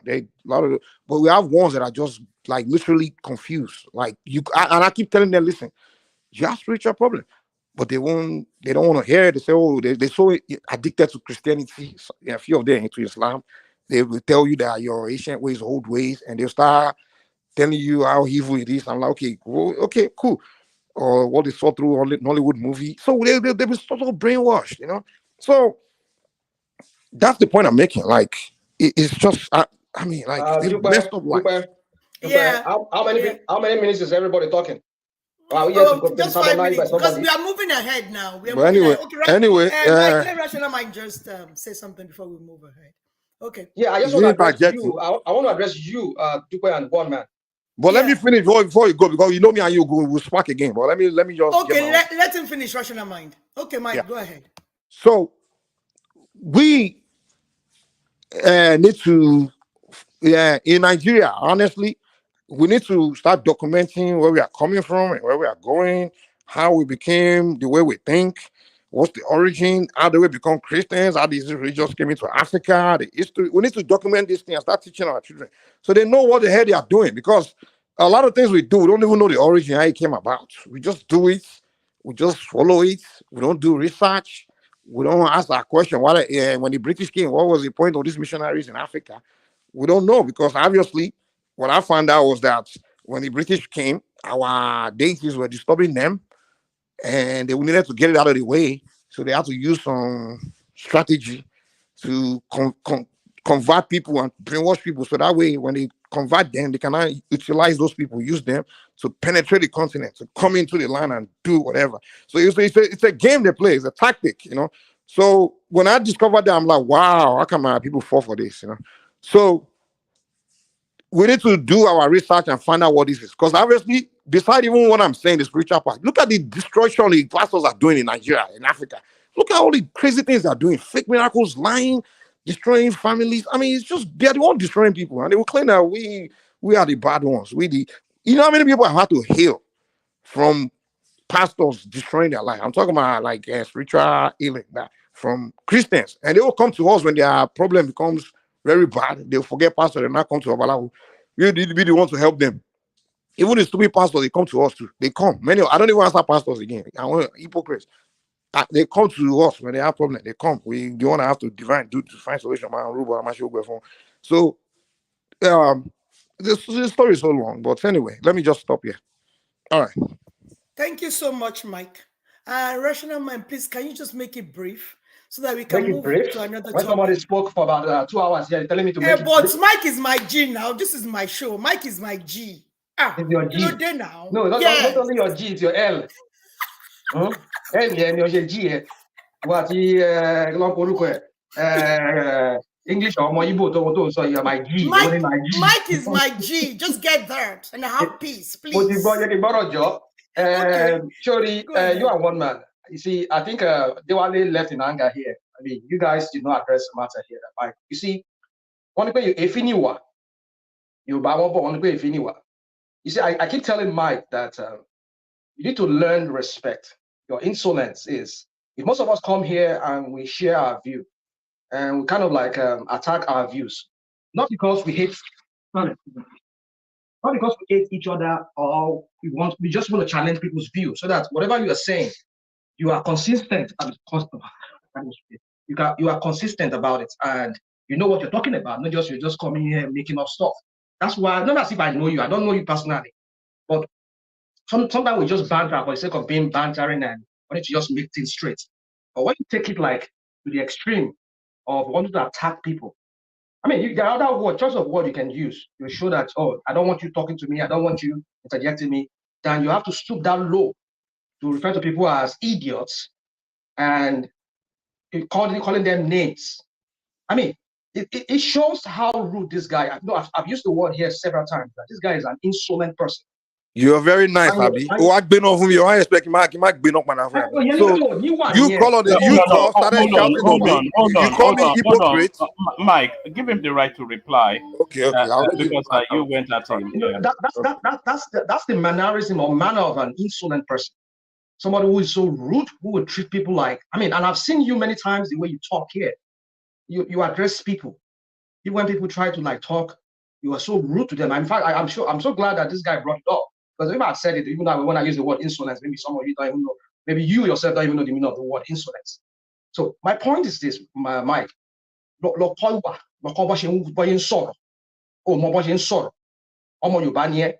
a Yoruba guy, and I expect you to know how to speak to people. Even though you don't agree with them, there are ways you can express your displeasure, or you can express how you feel about how they how they come off to you. Not to that stoop that low and you start insulting them. Look at, he left I'm sure he left in anger because he wasn't even taking my side as such. He was even trying to support you, and in that process, trying to mediate between you and I. And I look at how you attacked him. You need to learn. Please try and come back. You need to learn. You say chill out. Use the word chill out. Now. Let's go ahead, please. You go out, guys. Hold on. Chill out. Here's the deal. You should learn to chill out. Try to understand. Read the room. Read here's the deal. You just talking and being rude to people. It's not rude. Here's the deal. And you're here championing Yoruba culture and whatever. And you're not even sure. You're not even portraying that Omoluabi as you. I just say I don't like some Christian. If I don't like some people, I don't do Omoluabi with those people. You understand? So if I see pastors today, I will not be Omoluabi with pastor. In fact, I want to slap them. So are you like? But here's the deal. But wait. Let me respond to what you just submitted. See, you call someone hypocrite, and your user spread right now is complete hypocrisy. Because you say I'm rude. You came, you shouted on me, call me hypocrite for being Mike. And I said, okay, fine, let me explain it to you. And then he kept going on. And I said, can I respond to you? Insulted me. I was nice enough to even come. And then you kept going on. And I said, I have the floor. Can you stop? Can you just allow me to talk? And he kept shouting on me to keep going. Then you think do you think I'm a punk? You can come here and disrespecting me and I won't disrespect you back. Unless I like you. Okay, if I don't like you, you already know I don't like you. Wait, you already know I don't like you, and you're being rude to me. I expect me not to be rude back to you, and you're calling me rude. You came here rude first, so don't say I just woke up and start attacking. I've never since we've been doing. I've never ever disrespected you until before you disrespect me. I'll respond to your attitude. That's what I do. I respond to people's attitude. That's what I do. With Dewale, he started taking your side. Like criticism. No. What Dewale did, what I got mad at him is he saw when you disrespected me because he's also a Christian. He always want to side with Christian. That's what he did. No, you got to say. Juicy, this is what Dewale did. He was telling me. Hold on. This is what Dewale did. Why do you watch this video, Mike? I know very well. You just said. Can you allow me talk? Can you allow me to talk? Play out the way you said it. We can establish that you disrespected me first. We know that for a fact. Because I'm talking, you came and start shouting on me and call me hypocrite for being Mike, insulting me because I being Mike. And we know that. So I responded by insulting you back. Now, Dewale came there, quickly joined you. You started siding with you, accusing me of being rude to you. And I'm like, hey, can you stop? Because I don't like that. You know that you started it. He should have at least tell you that you were rude before telling me I'm rude. No, he decided to call me rude and ignore your own attitude. What you did wrong, he didn't tell you anything. That's why I told him, see, you want to be siding with him. And I said, I first told him, can he stop? He kept talking. I told him, shut the fuck up with you, Abi. All right. That was when you should have taken. I was waiting for you to take charge, actually, Dupsy. But I don't know, Mike. What am I supposed to do? Imagine the Mike as an army officer. Yeah, it does shoot everybody. You bias. Me, what bias though? I can't handle Mike. What Mike is my chief? Also against our Christians. I can't keep quiet. Only moderate. I come and run mouth. Go ahead. Let's hear your own contribution. For me, I'm bouncing very soon. I told one man that I'll be leaving. I'm just trying to shave. Anyway, my point is this. You see, all the thing that somebody just spoke here. What, Like what, what, what do you mean you are just trying to shave? Where did you start growing a beard for you to be shaving? Look, all these kids of nowadays. Man. When one of my son is already you're telling me I'm my woman. So let me go straight to the point. See, when some people come here, they use their, they're afraid of speaking or saying things the way it should be spoken, or maybe they even lack the knowledge of things.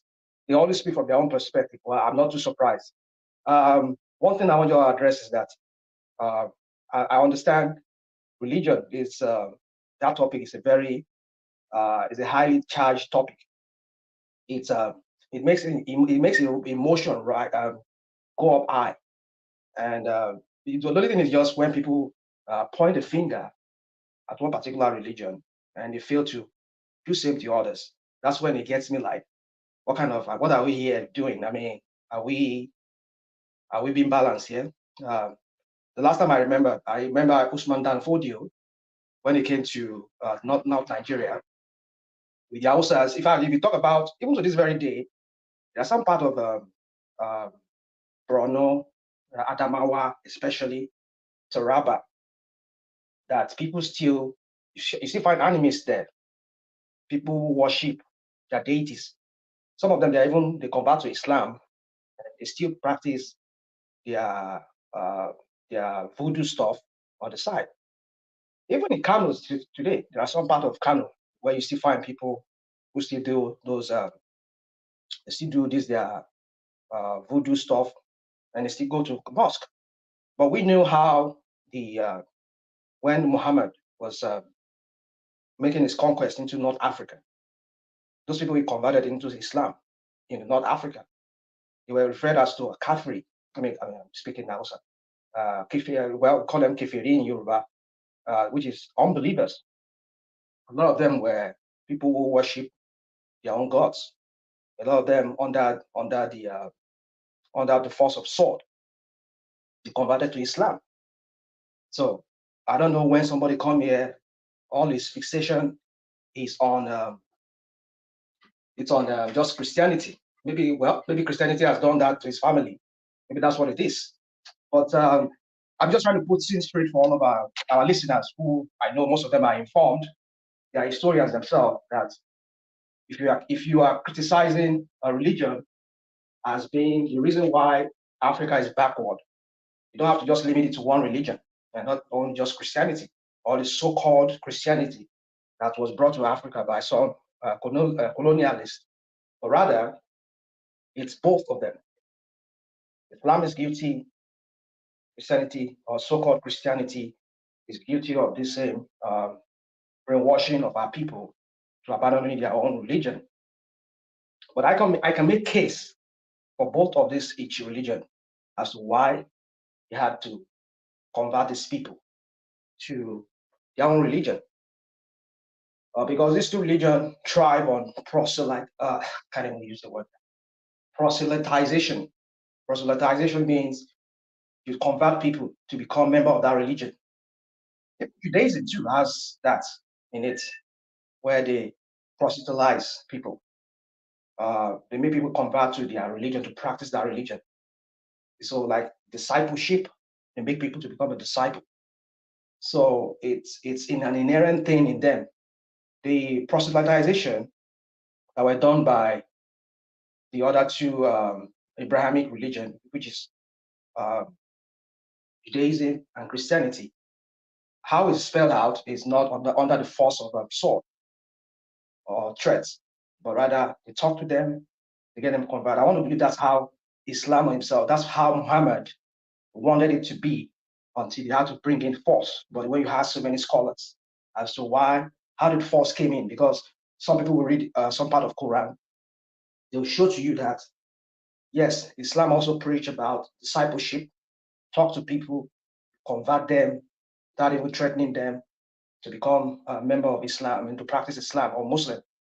But some people will tell you now, no, if they resist, we have to use sword and those kind of things. So It depends on who you're talking about. We're talking to about that. But I will talk about Judaism and Christianity. The initial proselytization or the initial conversion of people is you speak to them, you reason with them.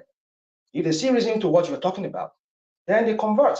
I mean, those people who are on your platform here, who are listening, who must have read the Bible, you will see so many examples in the Bible, in the scriptures, not just even in the New Testament or the Old Testament. I mean, not just in the New Testament, you also find in the Old Testament when the Israelites, um, the countries or the nations that are surrounding them, when they hear about how God has been good to them, they will come and become like we talk about certain people among the Canaanites. They come, I think the Gideonites, they came when they saw how the Israelites then were conquering nations, and the next nation will be their own nation. What did they do? They had to come and make truce with them. Say, oh, please, let us serve you. We'll do anything you want us to do. We'll become your picker of. I mean, and then they make peace with them, and they became part of the Israelis. I mean, there are so many examples in the scriptures that is replete with how they We, converted. sorry for interjecting you. Okay, go on. But you're making brief so I don't lose this thought, please.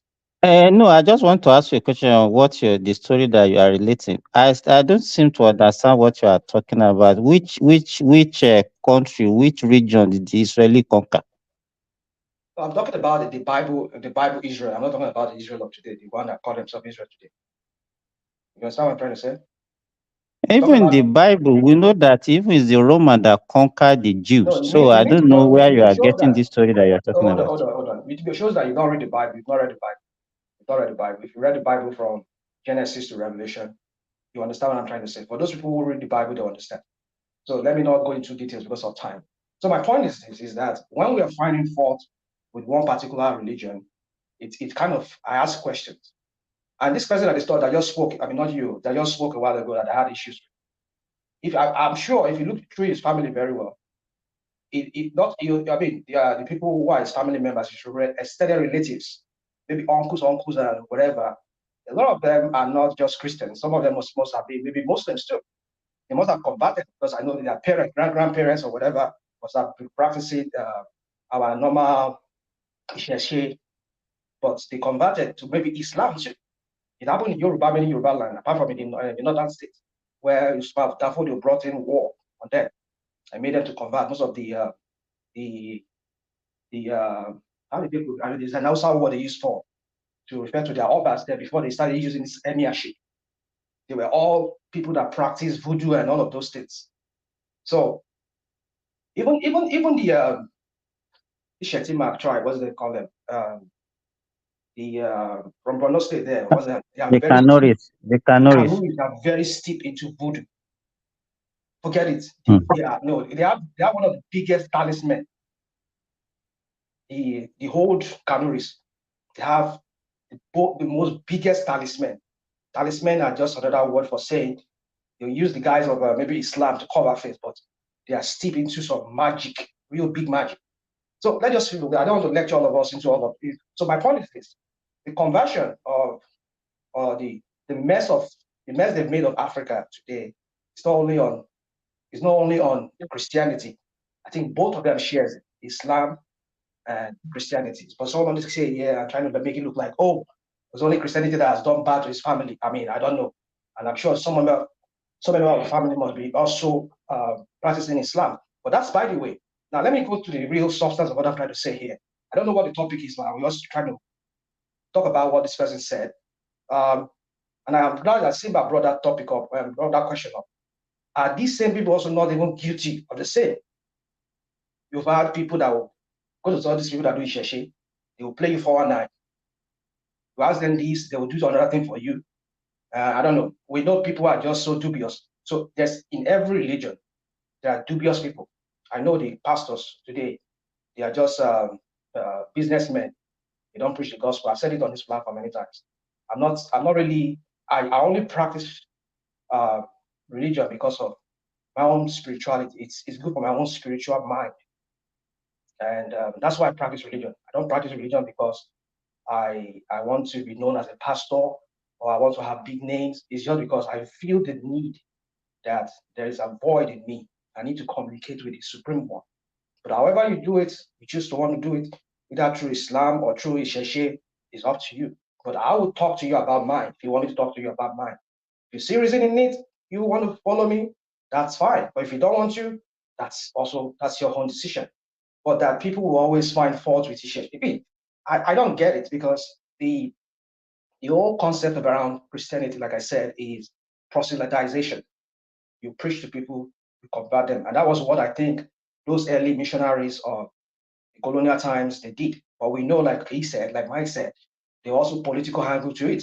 How do I say, like, I'm looking for that word right now. To kind of like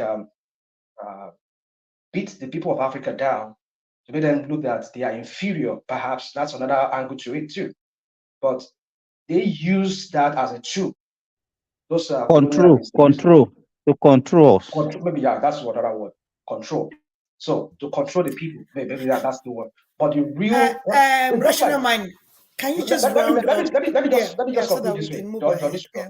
Just like if you heard about the Crusaders, the issue of the Crusaders in Jerusalem, in the old Jerusalem, in the medieval times. Let me use the word the medieval times. You read about that story, how the Crusaders, they left from Europe, they went to Jerusalem, to the Palestine today, to go and fight, to want to restore the kingdom of heavens, as they call it, or the kingdom of God there, or restore Christianity there, as they say. It was all for political reasons. It was all for just for their own, or their own gain. It's not because so people have used religion. My point is this: people have used religion in whatever way they see it fit, or they deem it fit, to make money for themselves, or to make names for themselves. But the real Christianity is not that way. And even in fact, the one who left the religion, or who started the religion himself, said it ahead of time that these people will do this, they will do that.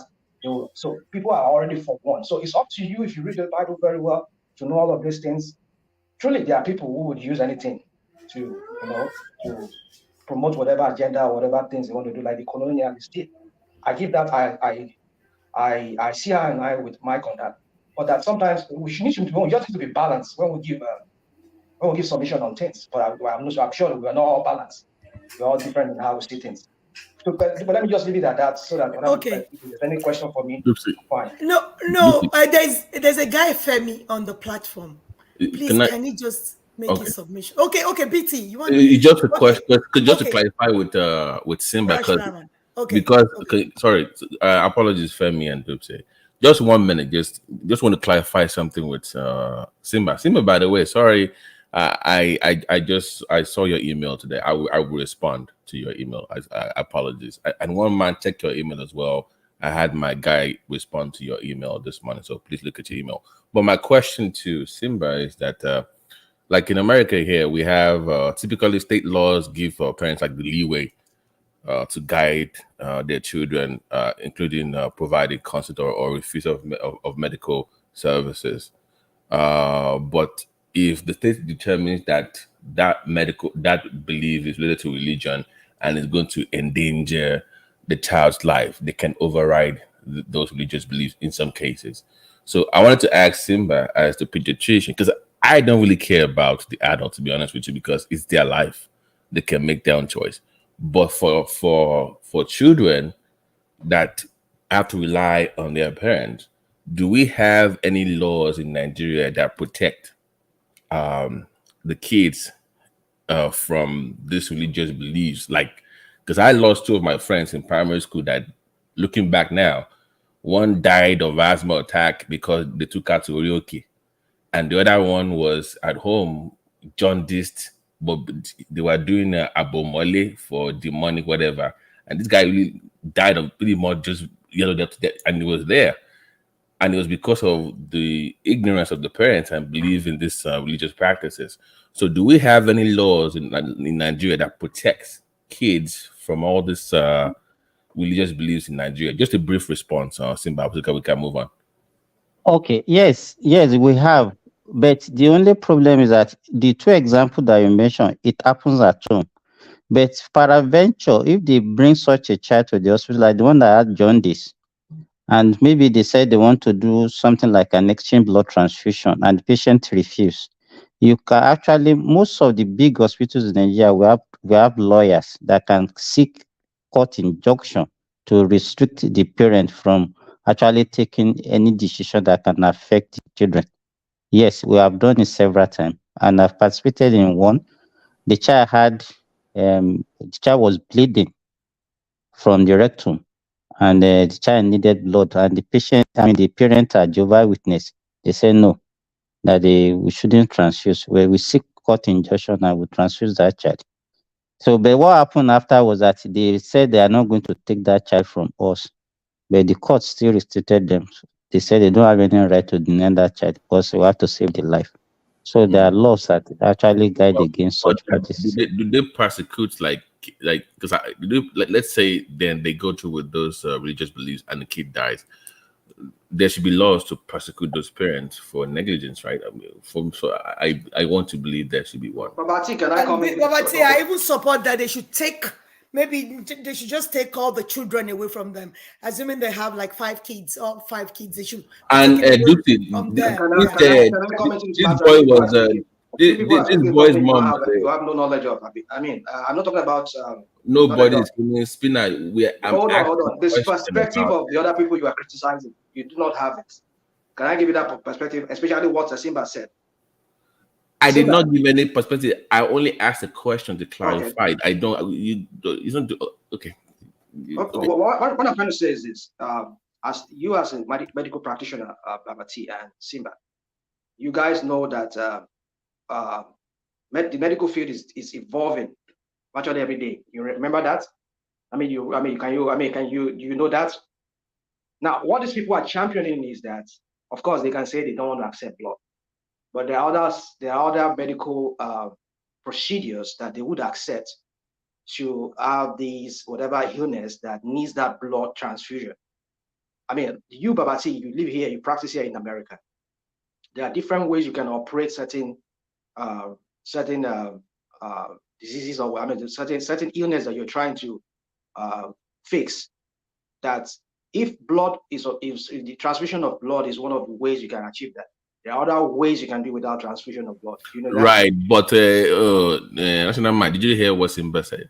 That is acute case in an acute care case where you need that blood immediately.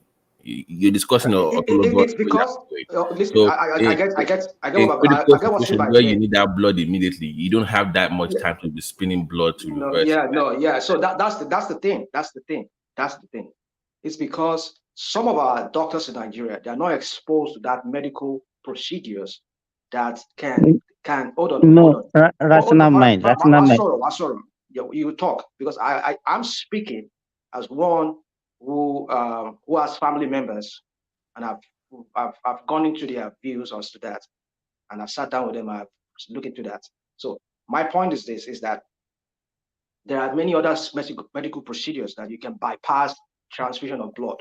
And what they're telling you is that in case of an emergency, like an accident, no matter how that a person is losing blood, that is what Babati is trying to tell you. Listen to him.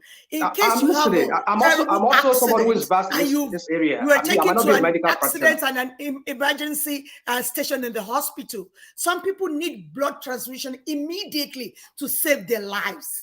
What do we do in this case? That is the question. Not people that just need blood transfusion for something else. Or they needed the surgery that they can even take their blood and bank it. Or they were actually doing surgery and they lost a lot of blood and they need blood to just stay alive. That's what we are discussing here. Why do people like to spin? Intellectual discussion. Now, Mike in English, Mike for emotional. Why you being emotional now? Huh? Yeah. Okay. Why are you being emotional? This is not emotional. We're talking about what is out there. We have to be very, we have to discuss intelligently. Don't let us start. No, rational mind. Rational mind. I've participated in all these Jehovah Witness of 18, all the other alternatives to blood transfusion. But those are if you need it on a long-term basis, if you need then a procedure you have to plan for. Those are the only ways you can use all those things. But if somebody needed blood acutely, somebody comes with hemoglobin of 2, you can't be giving erythropoietin or other blood alternatives. There are some cases that you need that blood urgently. Without that blood, all those alternatives cannot work. Those are the conditions that we are talking about. We are not talking about when you needed, okay, you need to do a surgery 1 month's time. They can even take your blood and bank it in case, so that by the time you are doing that surgery, they can use your own blood for you. Those are not the conditions that we are talking the about. acute care setting Can I come here. in? Can I Let's come in? move ahead, rational mind. Please, I don't have time for this. Please, I'm sorry. We have to move ahead. Please, We'll continue. But let me say this to you, Dupe. Can you make this a topic for some other time so that we can all discuss it? Since you say you want to move forward. Yes, we can. Like that legal parameters around. I want the 3 doctors or the 2 doctors here to be present so that we can discuss this. I want to. You are the 3rd doctor here, so you have to. I'm not the 3rd doctor, but I'm somebody. Don't worry, I'm just somebody. I just said it that I want the 2 of them to be here and any other doctors to join us so that we can talk about this. This because let me say something to you. There are some religion, they are not extremists. You might think they are extremists in their views or how they perceive things or what they say they will not accept or they will accept. However, it doesn't mean that they want to kill themselves or they want to die or they are martyr, as they call them in English. They have this martyr kind of thinking that, oh, we want to die, we want to go and see Jesus. No, they're not like that. Like I said to you, he just mentioned alternatives now. Now, they would accept alternative to save their life. But there is something behind that blood. That's why they said they would not accept it. Even you, Babati, and you, Simba, there's been so many procedures where even blood is applied and people still die. They still die. So I don't know what we're arguing about here. Because we have seen it, but we have saved so many lives with blood also. So what I don't understand your argument. I agree with you on that. But what I'm saying, so Spina, basically the point is, you know about autologous blood transfusion, which, like Simba said, would take the 1 to 3 days before surgery. But we're talking about acute critical case. That's the whole argument we're making. And under most laws, you have to prove that your religious belief does not endanger the life of the child. Like, I don't really care about the adults. It is their choice. But I'm discussing kids that don't have the choice. They don't have a say.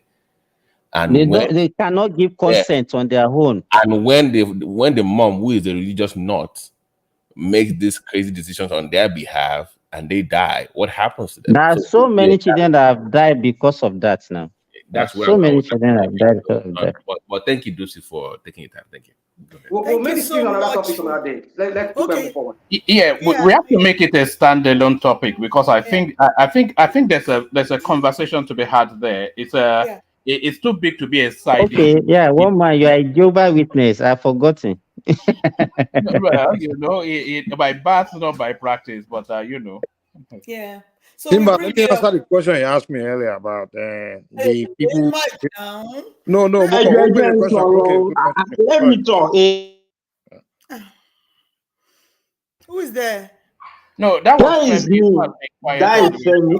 Sorry, Jare. Oh, sorry. Okay, I've been here for a while. I'm so sorry. I'm so sorry. Please go ahead, please.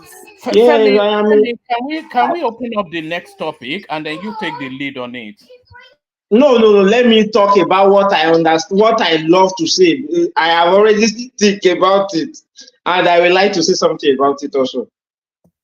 Please go ahead. I would like to talk about Christianity and religion also.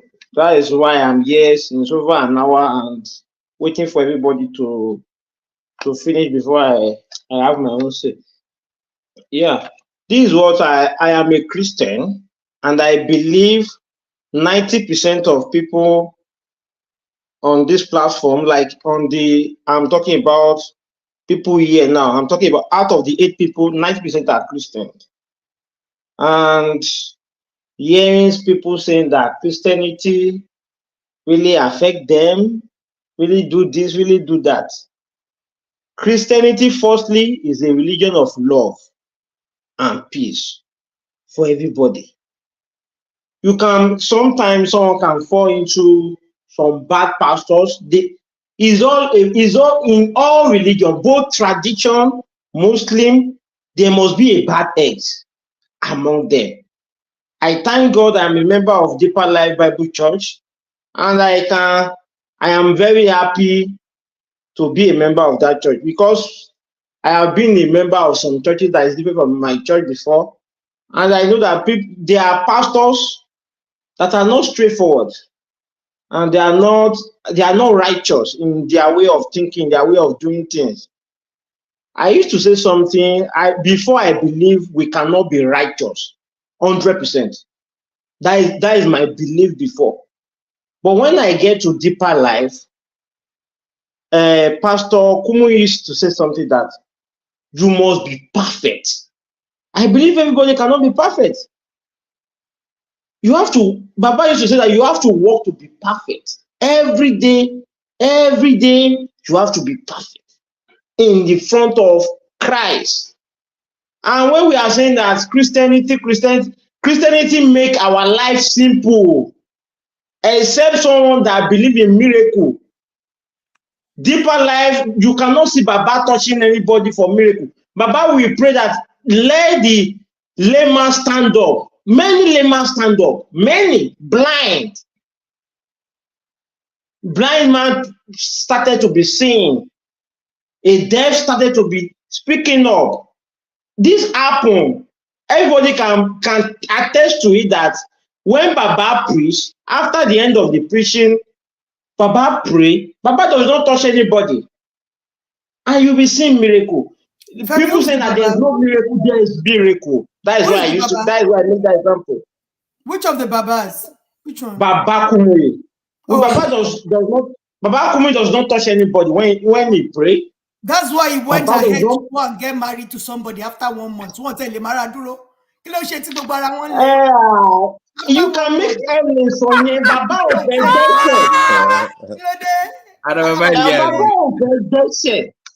that is what really happened. That is what really happened in that case. It's just like Paul gone something to ballet duro ko duro yo to ballet duro ko fayon me. That is the only apart from adultery. Some respect.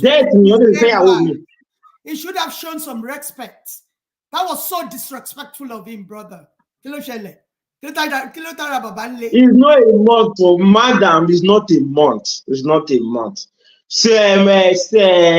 Sister Esther, over a month. Do you know that Sister Esther also she has not been married before? At 62 years old, yes, the woman has not been married before. We should be thanking God. Femi, 62 years old. I don't let me say position life wow. Okay. I will ask some people. Yeah, like I'm talking about real deeper life. I'm not talking about very deeper life. When you have a kid. Can I just interject you 1 minute? You continue, my brother. So some people came to this world with the brain that God has given them. They invented something called television. Do you understand? Do you think it's easy to invent something? They invented something called television with the brain, their God-given talent. And somebody else is staying in one corner and deluding the people that technology called television is akpotieshu. Me, my boy, translate in English. Babati can help me, or woman. Akpotieshu. Do you understand? So that guy standing in one corner, not using his God-given talent, is telling people not to watch that technology that is going to move humanity forward. Ha! My God and my Father. May God. When boy, sister, Madam Domsey, right now, once now, they are using it now. So Femi, that's your defense, Abby. That's your defense. Wait, let me again say let us be frank with each other. Many 60 60% of children today, they are not doing fine. I'm talking about academically, is because of exposure to social media, to internet. Ọmọ mi ìgbà tó yẹ kó kàwé, when he should be reading, is beginning to watching movie. So this that's does not help. That's why Baba said nobody should watch the TV. Because No, but at that time, Baba is trying to culture many people not to go astray. Oh, really? And it is obvious now that people that have access to this phone, to this television, for most people. So,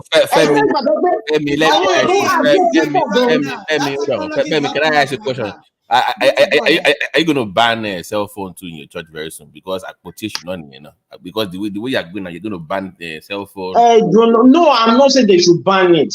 But this is what will happen. Look at sister. Again, so let me land, bro. Because the television back with him on. So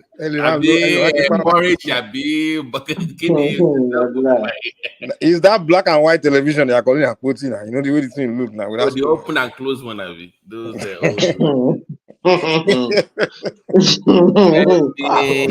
Femi, hold on. Femi, Lori, why or is that Bolag Bully, Colore, Tuba, Bogotun? So no. Okay, let us be frank with each other. I just our sort of now this afternoon.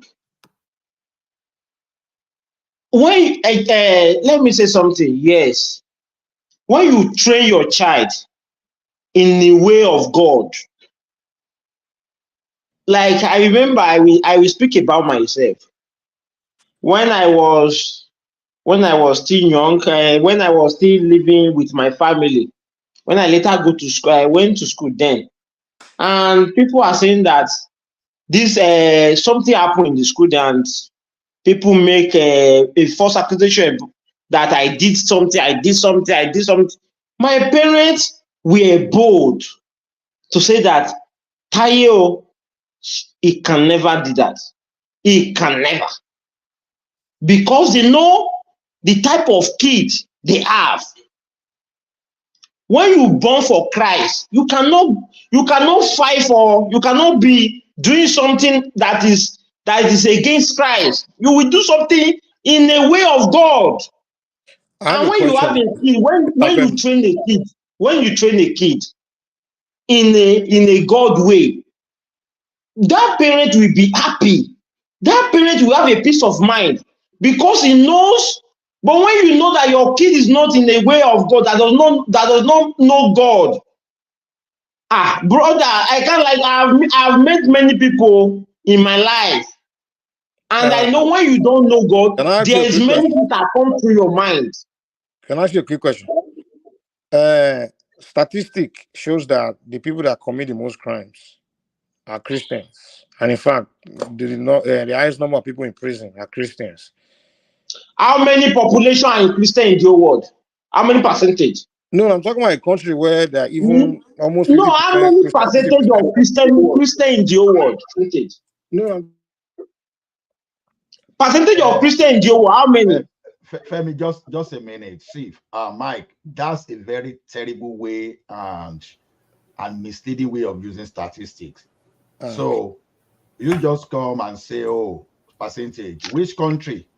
If a country is made of like 90% Christian or 95%. No, Nigeria is not 90% Christian. So, and they told you that because people are in jail. So now, are you saying if they start convicting all those criminals call themselves bandits, all those people call themselves Boko Haram, are they Christian? So because even if you convict all the Boko Harams, it won't be more than a few thousands. We are talking about. Mike, how did you arrive at that? I'm still telling you that's a terrible way of using statistics. So don't. I'm not using it to make argument now. I'm not. It's not. You can't say I'm using it in a terrible way. I'm just presenting statistics. I'm not using it to. What statistics? Please post the statistics. I'm interested. And how they categorize them. Okay. please post the statistics here. I'm interested. I want to see Yeah, how now you find that Christopher, statistic. the devil pass. Forget that. Even my own personal life experience. Most of my friends are liars and usually more deceptive. Are usually Christians. Even though if you believe that Christians are that devil, I'm interested in that statistic. I don't want to. Do you know why? Do you know why they do that? Do you know why they do that? Because Mike, put the they believe that. Yeah, I'm not. See, it's not a function of whether Christians are the criminals according to what we say now. I'm telling you that what's the percentage of Christians in that particular community? Then, if Christians are mostly represented, then it is likely you have higher number of Christians that will fall within that group. And okay, let me give you to know. Let me use one environment for example. And I keep saying this, and I still maintain Christianity is a way of life. Get this thing right. Now, you can be an accountant. Wait. Most of this transgender stuff going on in the world, it's the Christians are they not the ones pushing it? You can be an accountant. Wait now. You can be an accountant. Over time, your way of life will go alongside of the way of your profession. Let me use this example. Let me use the example. Right? Let me use my life as an example. My father, I was born into Christianity. My father was a Christian until I later discovered my forefathers' ancestral religion before I went back to it. So I will tell you my life when I was a Christian, my life as a practitioner, right? When I was a Christian, economy, I was scamming. I believe that once I commit sin, once I do bad things, if I go to church on Sunday and I ask for forgiveness, my sins were forgiven. So back then, I used to be very comfortable to just do something bad. You understand? And I know once I go to that church and I say, Jesus, forgive me, I believe all those things I've done is gone. So back and now, in my Orisha tradition, literally, there's no forgiveness. Everything I do, I know I have to face the consequence. I'm usually very afraid to do something wrong. I'm usually have to think twice because we know that the deities are watching us and things like that. So I'm not saying I still don't do bad though, but I used to do more bad, even more comfortable to do more bad when I was a Christian than now. So me, I'm a better person now than when I was a Christian. That's what I'm trying to tell you. See, you are changing the narrative. I don't know where exactly you are driving at. I'm telling you that Christianity is a way of life. If you're an accountant and if that's your profession, over time, accounting. No, what do you have to say to what I just told you? That I used to be comfortable doing something bad. If you don't bring statistics, that your topic is dead. I'm not going to argue that one with you. I want to argue fact. I don't want to argue. Do you believe that? Let me make a point. Okay with that. So why is it that let's move on. Let's move on, please. I'm not here to answer what about it. Exactly. So now, if you're an accountant, you have accounting as a way of your life. And if we have shady accountants, we have shady doctors, we have crooked bankers, so we have crooked prophets. That is what we're saying. Now, we can't say because there are bad lawyers that will mislead their client. Oh, all of a sudden, I will say, oh, the legal system in Nigeria is the problem of Nigeria. It doesn't work that way. Well, I think you're missing the point. If you look at Dupsy, are you still there? I'm here, woman. All right. Okay, carry on. Check your phone. Okay. So, Mike, so because there are some bad doctors, there are some bad accountants, we can't just use one brush now to paint. Oh, medical, the people in the medical. I keep doing strong man fallacy. Problem. Wait. Now, in Christianity, even before we were born, this thing has been said that even some people will come, oh, in your name we did this one, Lord, and God will say, oh, I do not know you, you the workers of iniquities. Okay, so the thing is this: the advent, the evolution of fake prophet, this thing were far predicted about 2,000 years ago, even before we were born. You're interjecting somebody and you keep going on and on and on and on. I thought you interjecting you should see, Mike, you should have respect for other opinions because I will respect your opinion. You're saying like that. You're interjecting. All right, gentlemen, can we hear from Life is Hard? And then after that, we'll have to move on to another topic because otherwise we just loop around that conversation. Yeah, Life is Hard. Come in, have the final word by way of introducing yourself to the platform. And then if Dupsy is ready for the next topic, then we go to it. Yeah, let's hear from Life is Hard. All right. One man never talk. Oh. Life is not hard. So that's what it is. Good evening, everybody. Good evening. I just want to tell Mike something. Mike, you say when you used to be a Christian, you understand that word you say when you used to be a Christian. So now you're not a Christian anymore. What I'm trying to say in the essence is that, imagine yourself born in a Muslim family. What would you be? If you're born in a pagan family, what would you be? So if you're born in a Christian family, what would you be? So this is the question you have to ask yourself. That doesn't make this religion is just there. You understand? It's a way of life. It's got nothing to do with your person or your personality. So what I'm trying to say in the essence is that, you cannot, like you being Mike now, you cannot change yourself from Mike to another thing or to a rabbit or anything. So religion is there to shape society or to shape people culture in diverse way. But you need to understand that the only thing that is holding we personally black race down till today is all this religion. We need to understand the concept of life, how to be able to progress rather than falling into religion cycles to shape our society. And this is why most of the Western country, they are far differ from us. It's not that they don't believe in religion or they don't practice religion, you see, but they all often believe that, they come first before any religion. So I just want to tell you that it doesn't matter where you are, you just have to concentrate more on your personal self-esteem and how to develop people around you. Is better than talking about religion, basically. Religion is always out for debate. I'm sorry. Yeah. Well, I agree with you. Life is not hard. I agree. We have to move on, actually. Wait. Now I go talk about now, show. Oh, okay. Who is that? Kidola. Oh, okay. Go ahead. This religion of 18 now scam. Forget them. Now scam. All these pastors they live big. Other people they suffer. People even they go to their church, they don't even feel it. They say that way of life. Will be way of life. When Christianity come into Nigeria, not be 18 something, by 19 something, they don't convert all these so-called kings when blessing they don't know where they come from. Then from there they carry Bible, they give people. Even Christian, they go meet Babalawa for big problem. I don't serve woman when go carry Bible, put for lap. You go give me all those army bracket with the scratch for body. Me, I go the wash for some bucket. You know the green wash. I go iron that cloth. All the ashoke go the smell for my body. You go see carry a Bible. They Congo. They say my grandpa they be pagan. Say that they worship idol. But that one the old night. Don't they regret that? All the children are nonsense they be now because of evil thing when they carry Bible till they cover up. Christianity that big scam. All these so-called feel good pastors. Which members they drive better car apart from this pastor? Which way of life? When they tell deceive Nigeria, when Nigeria not defend it again now. Christianity. Well, it not be way of life now, scam. Now, Christianity for Nigeria now big time. Maybe the worst camp for Nigeria itself than any other thing. I agree with you. The worst I agree with you. And people said they love God. If you love God, use your brain. That's your God-given talent. Use your brain. That is the way we can all move forward. African nations and everybody that is still practicing this foreign religion, use your brain. Think in a critical mind so that you'll be able to know what you're here to do. How can somebody invent a technology called television?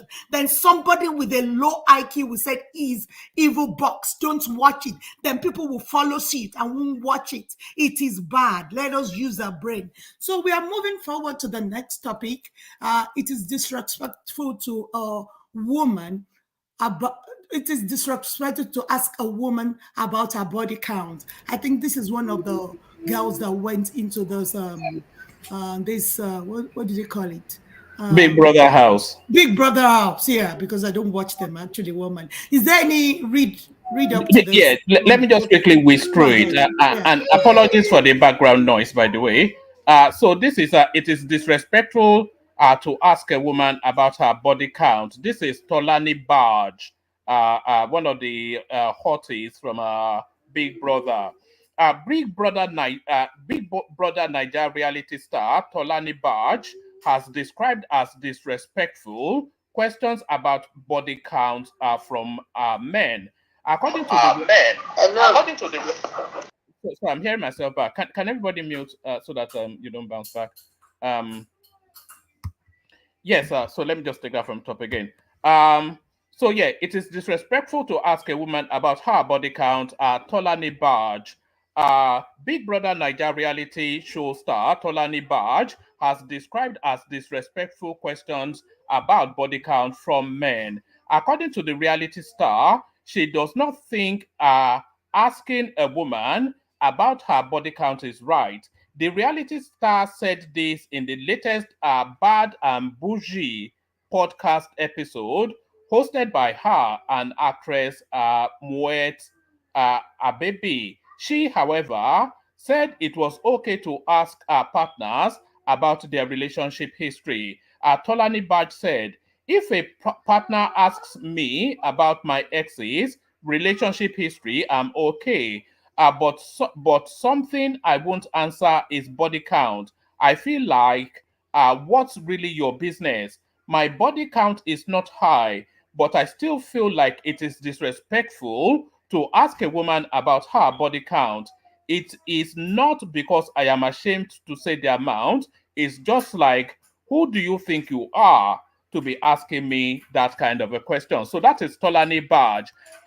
Really, for me, if any woman exceeding somewhat probably more than 3 partners before she settles into a marriage, she's for the streets. One man. So where's that coming from?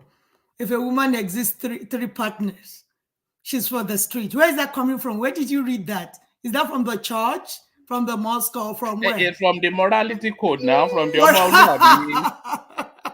So if a woman exceeds, no, yeah, I'm not saying women should be promiscuous. No, that's not my argument, because a lot of men here now, look at what are you saying? They want to hear all the negatives from the way. No, that's not what I'm saying. I believe you should hold yourself in high esteem.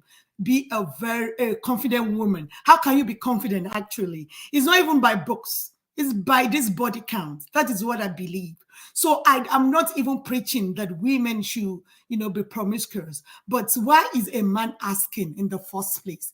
If you see a woman, you like the woman, she ticks all the boxes that you're looking for. Why asking for a body count, actually? I don't support that. And in the same breath, I'm saying women should know how to, hold themselves. Don't go about, dating men. Even if you go about dating, don't go about going to bed with them. I don't support that as well. Be confident. And that's the way I know that you have to be confident.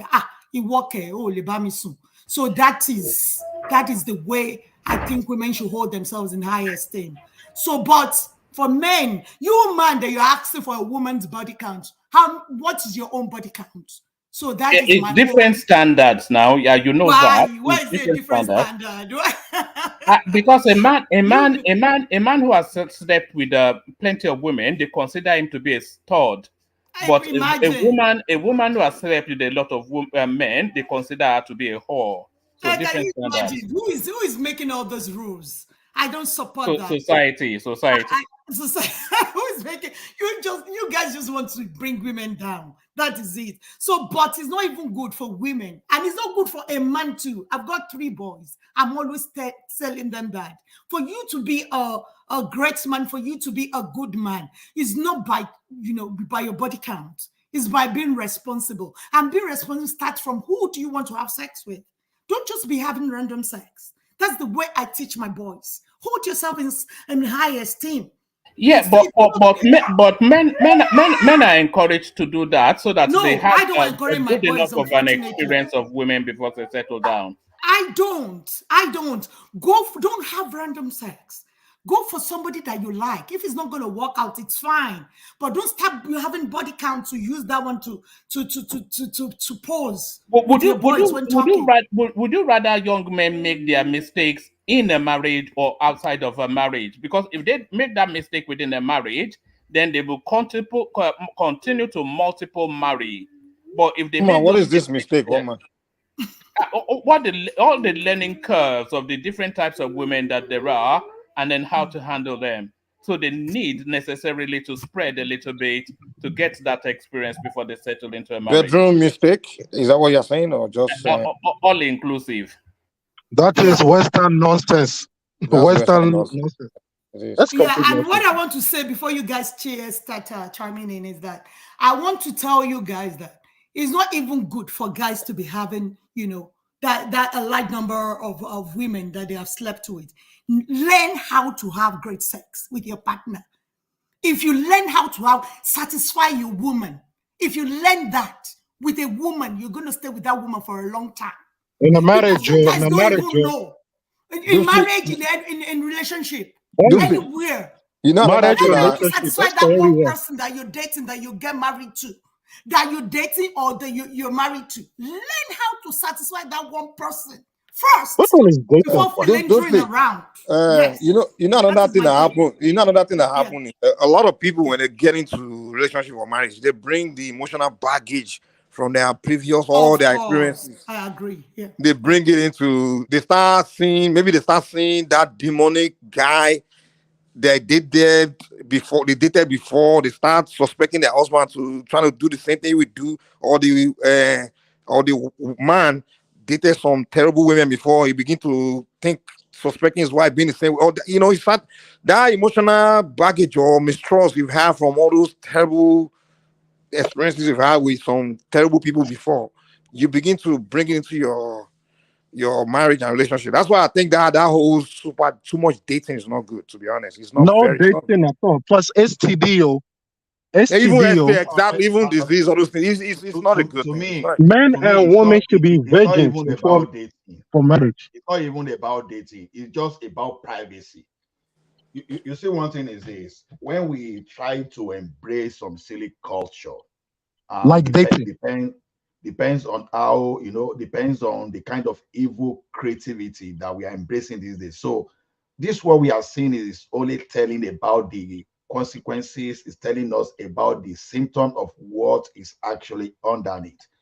To me, just imagine me going out and start telling people, oh, even going alone, I just marked that lady, I marked this lady, I'm like, all those things are rubbish. All those things are supposed to be private things. But now we are so bold to the extent of even coming online.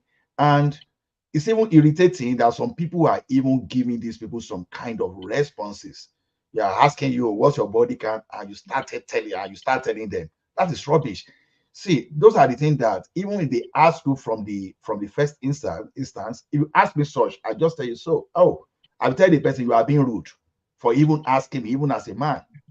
Talk less of asking a woman. So as a man, I won't even entertain that. It's total rubbish. You see, for a man, if your body count is less than 10 before you go into a marriage, then maybe you're not yet fully equipped and prepared. And for a woman, if your body count is Where do more, you hear that from one man? and for a woman, if Western your body mentality. count is more than 3, See, one man, if the body One count man. is What did the 1,000, Sunday school teacher? Kini if, gbogbo even eléyìí if the báyìí? body count is 1,000, what I'm still saying is intimacy. When someone is going to a room with a woman, without the person carry the crowd, oh, you put the people from, oh, come and see what I'm doing. Oh. If you are not publicizing what we are doing in your room, why should you not come outside and I should not be telling people? It is arrant nonsense. One man. So if you want to go this way, then all of us can just go nude, just because we want to trend, so that we know that, oh, we are okay, let us be behaving like animals. To me, this thing is so disrespectful. There's no And other way. In shameless. fact, if there's any other way to qualify it. I think life is not hard wants to come in, but life is not hard. I'm not quite sure if we are listening to now woke culture from Dupsy and Ola. So all these are Americanized, westernized woke people. But a man cannot be inexperienced going into a marriage, and a woman cannot be too experienced. That has always been the tradition, and I think that has always Which tradition? Western tradition. They're now doing transgender now. One man, I just felt that any man that is asking that kind of question, to be honest, that man is not man enough. You understand? If you can't be asking a lady, what's your body count? That's the man don't have self-esteem. People that come across with that kind of question. At the end of the day, we are all human beings, and everybody have skeleton on their cupboard, regardless if we say yes or no. we all do. Let me ask a question though. Excuse me. Let's say a man now he hasn't been with any woman and he's looking for a woman for marriage, but he doesn't know too much about the history for this girl. Maybe if he don't say it like that, but are you saying that he should not ask the question maybe in a better way to know what's going on? This is still rubbish. Either head or tail. You see, it's rubbish. What the hell is the rubbish?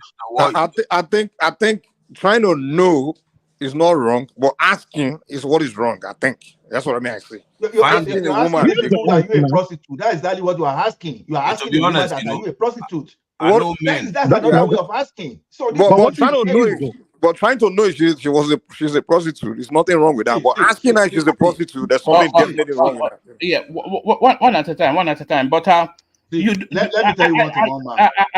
Are you saying that you don't want to know how experienced your partner is? Because whether we like it or not, men have this innate insecurity, especially they want to be the best experience that woman that they're with has ever had. And the more experience that woman, the more experience that woman has had, the more that festers into that innermost thought of just has she experienced better, and that's all about the body count. And it's why would a woman even have more than 3 body counts anyway? What she have more than one? One man. Because you disappoint her. Because you disappoint her. What if the woman lied to you? What will you say? No, you have a way of verifying. Can I say something? Hold on, Ola. Let's have one voice. Let's have a. Duke, are you there? By the way, let's have a. Is it August Cyrus? And then I will take it. Yeah, go on. Yeah, you see, all this stuff we're talking now. This is how the African society will all collapse. The whole thing will collapse. These things we're talking about now, dating, and a woman should have at least 2 partners. A man should have at least something partners. All this stuff is un-African and to us. We shouldn't be. A man should be a virgin before marriage. A woman should be a virgin before marriage. That's how the culture. That's how we maintain our culture all the way up to this point. And now we're infusing all this Western stuff because, of course, the African person, the black person, will take all the bad from the West and then leave all the good. Now we're talking about body count and all this other stuff. It's just straight marriage. Not even the dating stuff we're talking now is complete rubbish. It should only be marriage. So this stuff, if we continue like this, it's going to mess up our whole society now. Why would my daughter be dating anybody? Why would I allow my son to be dating anybody? It's straight marriage, and that is it. And it's working for people. It's working for the Arabs. It's working for the Indians. But we want to imitate the Westerners. Don't let them deceive you. It's not good to us. But time will tell. If the woman are person don't they do before don't they do some kind of bad rubbish, time will tell when you climb them. If Isabella should be put now, let come the pain, you go rock more for that place yourself. It doesn't say that I want to talk. I say you find out from the performance, from the experience in the bedroom. You go know you have the idea now. But how experienced she is, you don't need to be asking. Just meet in the bedroom, you find out. When you say, why you didn't call me anymore? You go say, I was just so busy. That's why I didn't call you. Look, men when they run for women, not because they don't like the women, but now what did they enter see? You start the guy go fine well, nothing. But you don't perform some certain things with other crazy people. Where black say you can't come inside and that's what you can't see. You understand me? So that I still disagree with you there. Even a single man can give you that experience. A single man. It depends on the type of man you meet. There are some men that one single friend, one single girlfriend, they've gone for more than 500. So you now see that kind of lady now that maybe is experienced from one this, now you are now assuming that they must have done with 10 people. See, I agree with that. Saying, I will give you an example from the amount of people. When I just arrived in Canada and I was working in the company, I asked a woman, a lady, my colleague, I was your night. If you see the way she looked at me, okay, she now realized, okay, maybe this guy doesn't really understand the culture. He said, do you really want to know my night? It took me time to understand what she was communicating to me, that I was actually asking about our intimacy life overnight. So what did you ask her? Find that one rude, if you could find someone who now let me now go and ask her now, oh, what's your body count? No, you were speaking Nigerian English, though. That's what that was. Exactly, I know. Even asking her that question, she felt like, oh, what did you ask her? Oh, you really want to know? So now, just in fact, just imagine I now ask her how about your body count. Honestly, she will slap me immediately. It's telling you that even in the Western culture, they find this rude. It is all this woke generation that now see abnormality as normal. So that's just the way I see it. Either head or tail, whether you want to see, don't ask a woman your body count. If you want to be in relationship and build your own. So that's just. Are you guys saying this question is something new, or do you just the word body count is something that's new? Well, you guys can't tell me back in the days, even the days of this whole virgin thing, they didn't used to ask the girl, "Are you a virgin?" Come on now, this is not a new question now. It's just the word that has changed. It's just the body count as a new one. Different now. It's totally different. Are you a virgin? It's the same thing now. What's your body count? Are you a virgin? Your body count simply means that are you promiscuous or whatever. It's like it's an insult. A body count is asking somebody how many people have you slept with. My God, not be okay. If someone slept with 100 people and told you, and the person now told you that, oh, I've only slept with one man, what will you do? Would that make you feel better? Well, no one is asking. That man is not confident enough, you know. I think the best thing, just move. If you want to date woman, just date her. Not ask somebody. Just build. Okay, now you be the only one. Exactly. Now. There's no point asking those questions. People will lie to you anyway. Even if a woman asks a question, you lie to her. Now. People will lie. Just find out from, you'll find out your own. You find out on your own. If you tell a woman they marry after 5 now, what are you talking about? People they marry what we are discussing now that it's not even good for men to have too many people that they've slept with. It's not good for a woman. It's not good for a man. So men, I'm talking to you this morning that you should learn how to have great sex with your partner. Stop distributing your stuffs around. Learn how to stay with a woman part-time. Learn the techniques of how to satisfy. Just need to do a show on that one. Maybe educate men how to techniques here. Come on, educate us about techniques. Wait now. No. You need to break it out to us. Let me just say that. Learn the technique on how to satisfy your woman. When you satisfy your woman, and that woman, is being satisfied, then you are now satisfied. The woman has to do something on you again.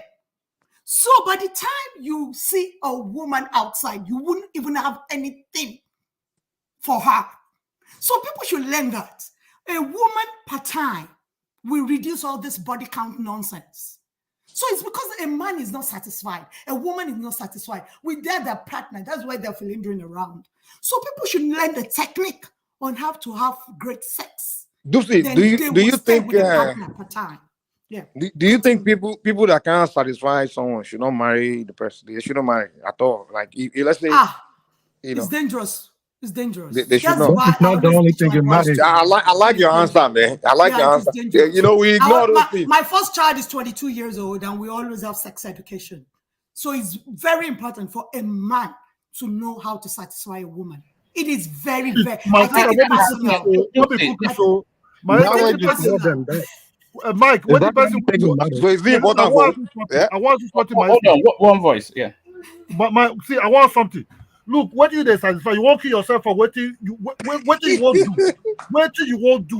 Now you don't go kill yourself to wait for somebody. Wait, like say, if you die, go follow that person. Do what you do. What you don't do. Leave it for God. If you don't like, make it work out. You can learn it. Don't leave it for God, my brother. Not the cookies. Not the cookies. God has nothing. God has nothing. Let me ask you a question, Dupsy. What is more important? If you are compatible in all ways, apart from in the bedroom antics, can you still be in a meaningful relationship? Yeah, you can if you're learn not compatible physically in willing. bedroom antics. Yeah, you can learn it. You can learn it. Yes. You can't learn it. What if the man is not equipped sufficiently enough physically to you mean the down below? It doesn't matter. Yeah, yes. Actually. If it's not that doesn't matter. of the sufficient, it doesn't have anything to do with it. Yeah. It doesn't. A lot of people don't know that. Where will you learn it, Dupsy? You say you can learn it. Where will you learn it? Therapists. You can learn it through sex therapists. There are a lot of podcasts relating to that. People don't listen to the good stuff on the internet. That's why they're saying appropriation. There are loads of educative programs on that. People can learn it through a sex therapist. You can learn it through different sex. You learn it differently, or you learn it with your partner. No. Maybe you're saying in case your partner doesn't know how to go about it. So go through a professional. That's the argument here. Do see, not everybody can learn to be Ronaldo. Sorry. Do you know that in some cultures, and I think even in Arab cultures, but certainly in some cultures, when a boy hits puberty, they hire a professional for him to break his dog. To if you get my meaning. Yeah, I get you, woman. Maybe that's the way but you don't necessarily have to practice it. You can. Do you need to do that because you see them doing it? You can learn it, woman. That's what I'm saying. So if you say that you have somebody that ticks all your boxes, but that's just one side is important too. So what are we? This thing is innate. You don't need to learn it now. It's innate. It's innate. People don't know. Don't say that, oh, Simba. Some people don't know. Do see at what age? Say that, oh. Do see, you say you teach your kids. At what age you start teaching your kids? Yeah, I started teaching my first child at the age of 15. What about your daughter? Child. No, I don't have one. If you had a daughter, no wonder you're talking like you don't have a daughter. I don't so know. If you had a daughter, at what age did you? So those that don't know what I have daughter, at what age should we start teaching our daughter how to satisfy a man? You know? I think it's more important for men to know first because women will react to you. Okay, I always tell people they laugh. My husband knows the anatomy of my down below. Do you understand? So maybe if men touch the right places, that woman is not a log of wood. She will actually react to you widely like a wild cat. Well, you said we should also teach women how to. You say both men and women have to learn to satisfy both men each and women, but I think but you're only emphasizing teaching men. You're not talking about teaching women. That's what I'm saying. I say, and I'm saying again that maybe women, you can teach them as well. They shouldn't teach them. A man knows the right. Mike, now the beginning, you go let that. She focus on men satisfying women, but she's not talking about women. She's not focusing on women satisfying men. A woman will react to you. It's an when life going to go on there, so it's only woman that should be satisfied. A woman will react to you. If you start teaching your children, is what they will go and practicalize it. It doesn't matter. It doesn't matter if he wants to practice, but he knows that is one partner per time. And then you start counting the body count. Sorry. Partner per time. That is the discussion. Sorry, Simba. Dupsy, Fatai is here. Well, I'm not sure if the topic is too adult for Fatai. What do you mean? You know Fatai now, or my mommy now. Fatai. Fatai is the bubble. Fatai, I've missed you, bro. How are you today? Hey, yummy. Yeah, you know, that's why I always say yummy. She get the sensitivity. Say Fatai no go be. You go get talent in the Ori Papa now. Yes,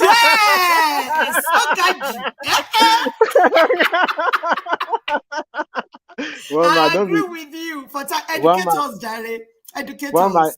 Mama, don't be playing, Don't be playing, Are you playing me, Mama? You know you are Jebota people now. Jebota. Mama, don't be playing me along. Dupsy baby, who are these old cargoes now that you are giving sex education? I have to, people like Mike. I have to educate people like Mike and Simba. People like Mike and Simba, I have to educate them. That's too old. Continue, my brother. And I want my customer. I make me. I don't go just take her like that now. I gotta do my own. Okay, we are listening to you, Fatai. Give us some education on this, please. This one just throw person to the. You started from body count to. Which one was it? No, techniques of this. Yeah. I said my husband knows the anatomy of my down below, so you can talk about that too. He knows the anatomy. Well, I think that. No. I think you're right. I think that's the That's the priority now. But where did you get your experience? Tell us. Where did you get your experience?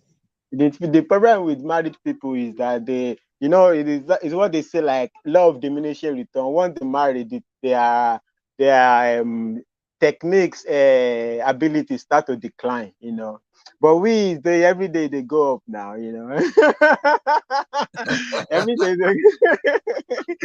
they, So okay, let me. Not to blow your trap on. No. Sincerity.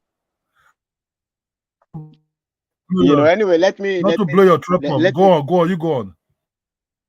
No. Let me start with about the body count stuff. Generally, I'm not really. I like to take life as it comes, right? And that includes me. I also, because I have tremendous respect for women. So whether zero body count, whether 20 body counts, I think it's in the detail.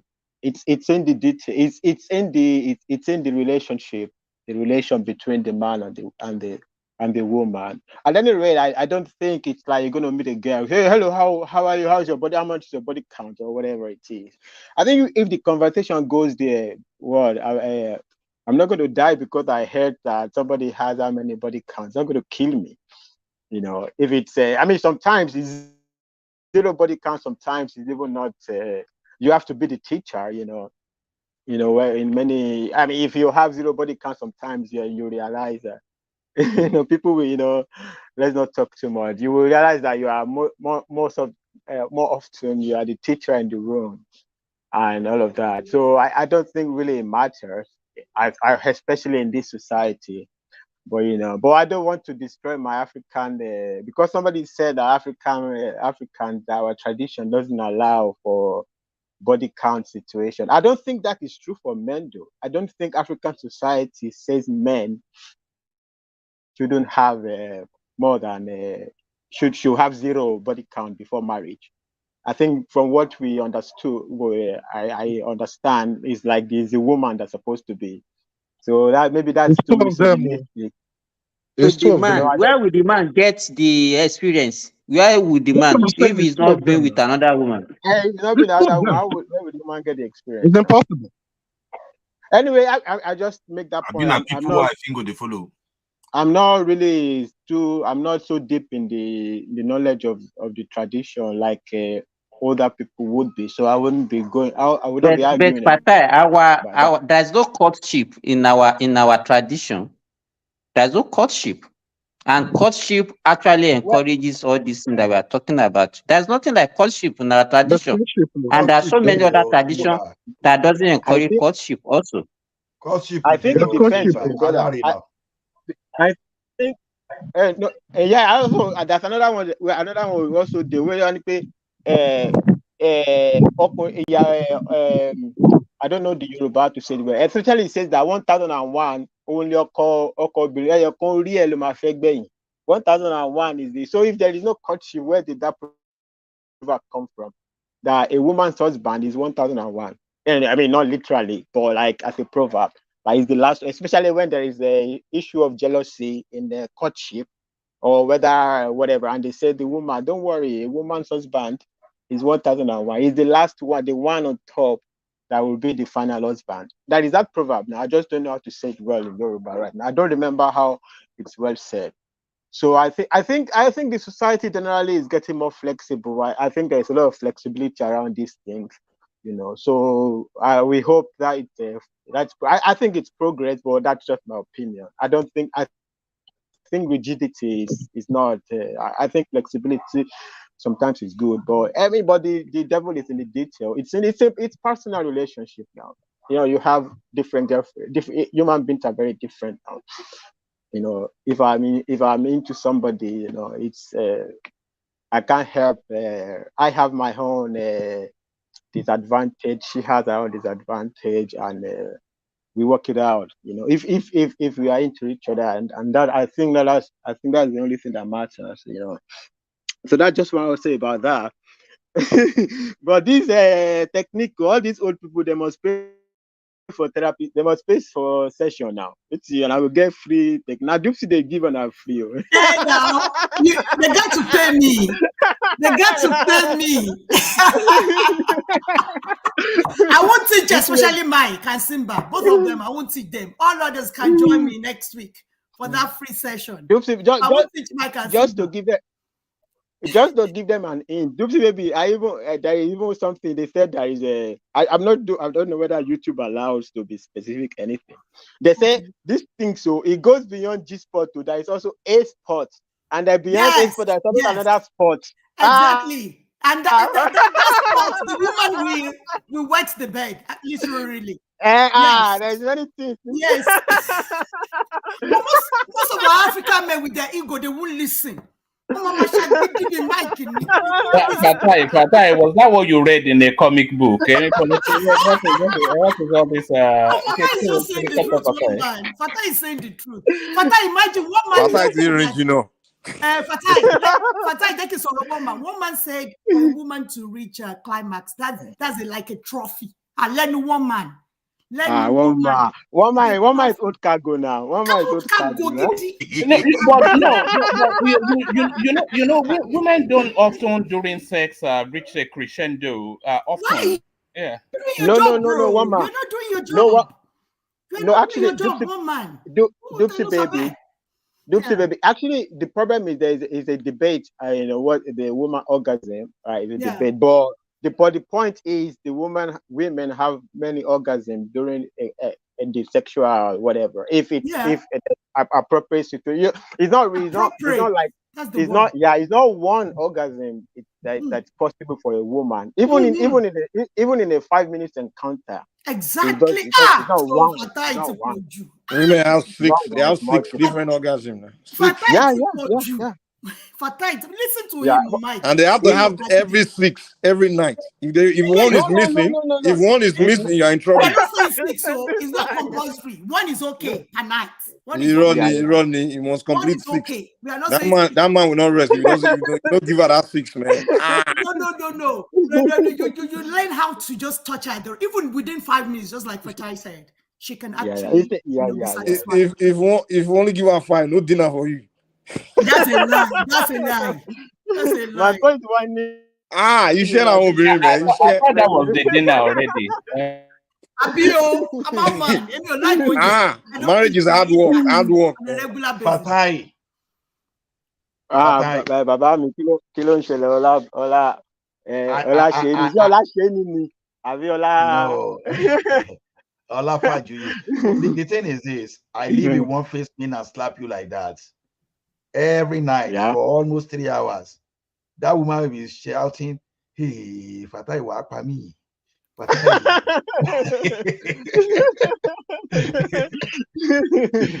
I just want to ask whether na you.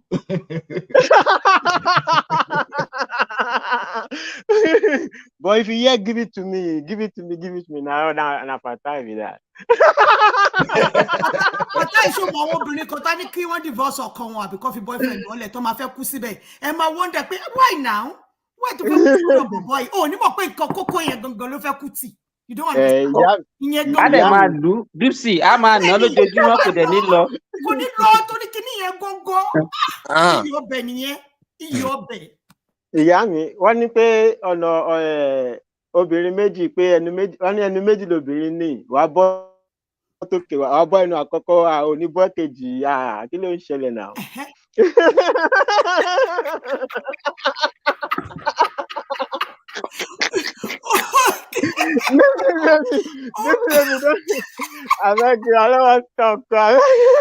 Thank you so much for time for spicing our discussion this morning, because these old men, people like Mike and Simba, won't get bad. Old men like them, and one man won't get bad. Thank you for coming. But my code that be Jagboro. My code, you only my code pa. My code ti mo wo yi. My code ti le raju. Ó ti lagidi ju. Alagidi no event. Yeah, that's because it's not getting enough. It's not getting enough. Not lagidi. It's not getting enough. Probably.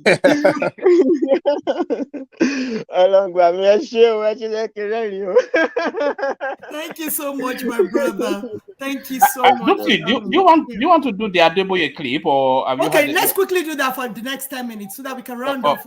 Yeah, in the next 10 minutes. Yeah. All right. Thank you. All right. Thank you. Thank you, Fatai. Fatai, wait for this one. Wait for this one, Fatai. Thank you. Okay. Years ago, this man, I was invited to Colorado in America in January. I don't like cold weather at all. So I said to my father, I'm going to Colorado. While I am there, suspend winter. It's 100 niggas in the spot. Throughout the days I was there, people were wearing t-shirts. What? In January. He pushed away the winter, brought in summer. I boarded the plane. Continue. At 5 p.m. to travel back to Nigeria. 2 hours after I left, all the snow that had been hanging in the air began to fall. Yeah! Jesus! Jesus! Now why we they call him God? Now why he always turn up? He go turn up. He go turn up. Baba na go-to, great of all time. Great of all time. Made all his money. Okay, so people should be careful because you see, when people are getting older, delusion of their mind comes to play. Do you see? Our love, for the opportunity at Asokini, you are the moderator. Yes, now I have to talk first. Before you guys come in, you have to talk first. So I think Baba is now having dementia. He's deluded. He says things that are not real. He says things that are not true. He lies a lot. He's a pathological liar. So I think we should be careful in the way we criticize him because he's an elderly man. Remember, all of us are going to grow old by God's grace. So I think it's just not okay any longer. He just says things as it comes to his mind. Doesn't mean it's the reality. So we have to be careful in the way we criticize him. So who is going to go first? Is it you, Simba, or Woman? Woman, do you have anything to say to this? Woman is not here. Okay, Simba, go ahead. Dipsy, what I want to say, what this man is saying now, we cannot link it to old age. Maybe you just want to use that one to respect him. These are the usual saying from Baba Adeboye, right? Even when he was still younger than this, he says the same thing. But whatever they say is, as you said, that you have to have a way of having critical thinking. It's we that we're supposed to know when they are lying and when they are saying the truth. How can somebody be telling me that he said he talked to his father? Maybe that means he talked to God, and God suspended winter in January. Yeah, but you should be able to know what that's called in psychiatry. That's a delusion of his mind. Do you understand as a medical practitioner? So yeah, Fatai, I'm listening. No, okay, Fatai, thank you for coming, bro. I appreciate you. Love you always. Thank you. What I want to say is to me, some people were able to listen to this kind of thing and just wave it away and discard it and not see anything. But what about people that cannot actually believe them? That will believe this kind of things. You understand? And if it's coming from such a respected man like this, if it's coming from some other people that are not even up to this, they will believe them. You understand? So to me, is part of the thing that we have been saying since morning, that there are certain things that we should not be coming out from. Because when you look at Baba Adeboye, he's one of the leaders that we have in Nigeria. And if he says this kind of thing, then what will become of our youth? What do we want our youth to believe? What kind of things are we teaching them? To lie? So it goes a long way. We should not be encouraging this kind of thing in our society. But Yeah, at the end I of the think day, that's why we should you educate still see people more. some Yeah, people we should educate people defending more. this kind of saying, which to me, I don't think is actually very good for our society. Simba, you should know Yeah, Nigerians now. Nigerians, okay. they like listening to lies. They are literally addicted to lies to the point where if you get around Nigeria and start telling them the truth, they will even want to kill you, want to lynch you. Because you have to lie for them to enjoy you, enjoy your So he knows the people very well. That's why he stood in front of them and told them obvious lies, and they will clap for him. So that is the people, man. Mike, I think the man believes his lies as well. That's why I said there's some psychiatric issue that is going on here. He believes it too. You know, he's so deluded that he can say that he's having tea with God. So that is not normal anymore. And people should try and get educated about things like this. That's why me and Simba talked about knowledge the other time. When people try and educate themselves about loads of stuffs, they will be able to sympathize with people. Somebody that has a psychiatric disorder like this, they will be able to sympathize with that kind of a person and understand him better instead of believing in what he's saying. That is why we are emphasizing on knowledge. I want to join that. I want to join those psychiatric patients, and as someone that lived in the village. It's your choice. If you ever lived a village, do you believe that some people, they have this power of manipulating rainfall? Yes or no? They will see rain and the rain will fall. I don't. I'm not in the faith, so I don't. Ọmọ Èkó ni ìwọ dúpẹ́ náà, ìwọ ò gbélé. Well, no pastors, no pastors. I know, wait now, Mike. Do you believe that, Mike? Hey, but Ola, so you want to tell us that somebody can suspend at least I've winter? heard from Dupe. Let me hear from Mike. Let me hear from Mike. Mike, do you believe in that? Let me ask you. No pastors, no pastors. No, wait. Not through Christianity. It's impossible. First of all, do you believe it? Rain? I only Shango, yeah. Only Shango without you. Okay, yeah. So if some people have power based on your own tradition, that they can see rain and rain will fall, how come you don't believe alternative power to that? No, we have to see it's a lie. No. First of all, no one can do snow. No, are you saying the traditional one you believe is a lie? No. Listen. We know that Shango in nature, yeah, and it's more of science kind of thing. You understand? Okay. In Shango, so Shango is ritual, and we all know Shango in nature. Yeah, of course. His energy has to do with the rainfall and things like that. We get that, but there's nothing in nature that say something about snow, or even in your Bible that say this deity here walk with snow or anything. There's nothing. He's just telling you that, just saying it out of thin air.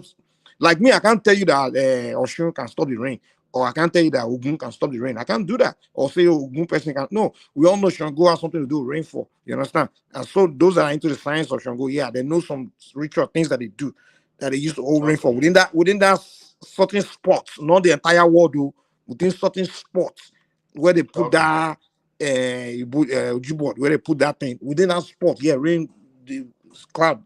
Ola, those people that you are talking about in the village, can they bring rain during dry season? They know when they do all these things now. They can't try during dry season. Does that matter?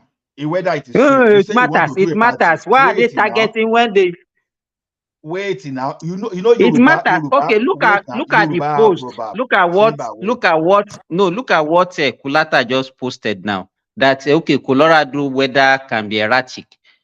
You understand? So maybe he went there. It was a coincidence. He didn't inform us that before he left Nigeria at that time. Okay, I'm going to Colorado and I'm going to suspend winter when I get to Colorado. It was an aftermath that he's just telling us now. Maybe it's just a coincidence and want to claim it as if he has the power to do it. Okay, Simba, listen to my own verse of story. You want to do party in a Luoke, and all of a sudden you see rain start falling, and people will go to all those people that can. Is it during rainy season or during dry season? Why are you just counter-arguing? Let us No, I argue can't. normally. No, it's Don't do not. It's not. Let me counter-cyclic tell you. argument. Wait now. What you It's are a doing is just a probability. It's a probability. It's a probability. Okay, I don't hear you. Shall you let me say my own now? The Then question say is, it. it's a probability, not once, not twice, not thrice, several times. That rain will be falling, and people will go to those people that don't know how to manipulate, and they will stop it. And you are still saying it's probability. So the thing is this: Yoruba will say "Ibara ni ambura." Ola, you Yes, know what I'm saying. This is an intellectual discussion that we are holding in high esteem. I don't want people to bring it down by saying something that doesn't have evidence. Do you understand? No, I'm not, and please, I want you to understand where I'm coming from. I understand you. I don't want anything that doesn't have evidence. I want something that has evidence. So if you're talking about these things, those are the narratives that we heard from people. I don't think you have seen it before. Yeah. You know, Dupsy, there are some things we cannot explain that we, as we are growing up, we experienced, but we cannot just explain it. It's just like magic. If you are not a magician, there are some things behind magic that you can never explain. How There's can you be on nothing the called signal? magic. It's a trick, not magic. There's nothing called I magic. understand. Brother. Some people, they will say it's Those are illusion. tricksters. And we know what's behind it. Yeah, some people will bring elephants to the stage, but it will take a fellow magician to explain it to you, not you as the viewer or as the audience. You will see a magician will divide human being into two on a stage, and you can still not explain it. It will take a fellow magician, not the audience. Pastor Adeboye cannot do any of these things, man. Let's stick to that. Wait now, Mike, that's what we are saying now. Someone will be explaining now. We just call the person short. So the thing is this: as some of us were growing up, something happened that we cannot explain. That this thing kept happening over and over and over. Even those people behind it, they can explain. Okay, some of us now we fly aeroplane. We know science explaining, but all of us we don't know the science behind it. It takes the people in the aviation industry to explain to you. That is why that some of these things they are just like cuts. You understand that those people within the circle they can explain. Not everyone will be able to explain. How can I explain some medical terminology now if Simba is not explaining to me or Babati is not explaining? I can only talk of my own or what happened. So what I'm saying is this: the one that Simba was doing counter-cyclic argument is this. Yoruba will tell you, say, Ibara Lambura, you don't do what is not that doesn't go with the season you are. Because you know normally during the dry season, nobody is trying to disrupt your party with rainfall. But we know it happens during the rain season, and it happens over and over and over. That's a benefit for those of us that grew up in the village. So if you want to counter our own argument, well, it's left for you. But what I'm saying is this: if there are powers from the traditional side, because a person like Mike now is talking from the two sides of the mouth, you believe that traditionally this can happen, but you believe that the one you don't understand that it can never happen. It's either you believe there's a spiritual power or you don't believe at all. You don't believe, oh, I believe this side. I don't believe that side. The traditional one, you can explain it, but you can't explain the Christian one. What are you talking about, man? That's why I say you are speaking from the two sides of your mouth. I'm not speaking on two sides of my mouth.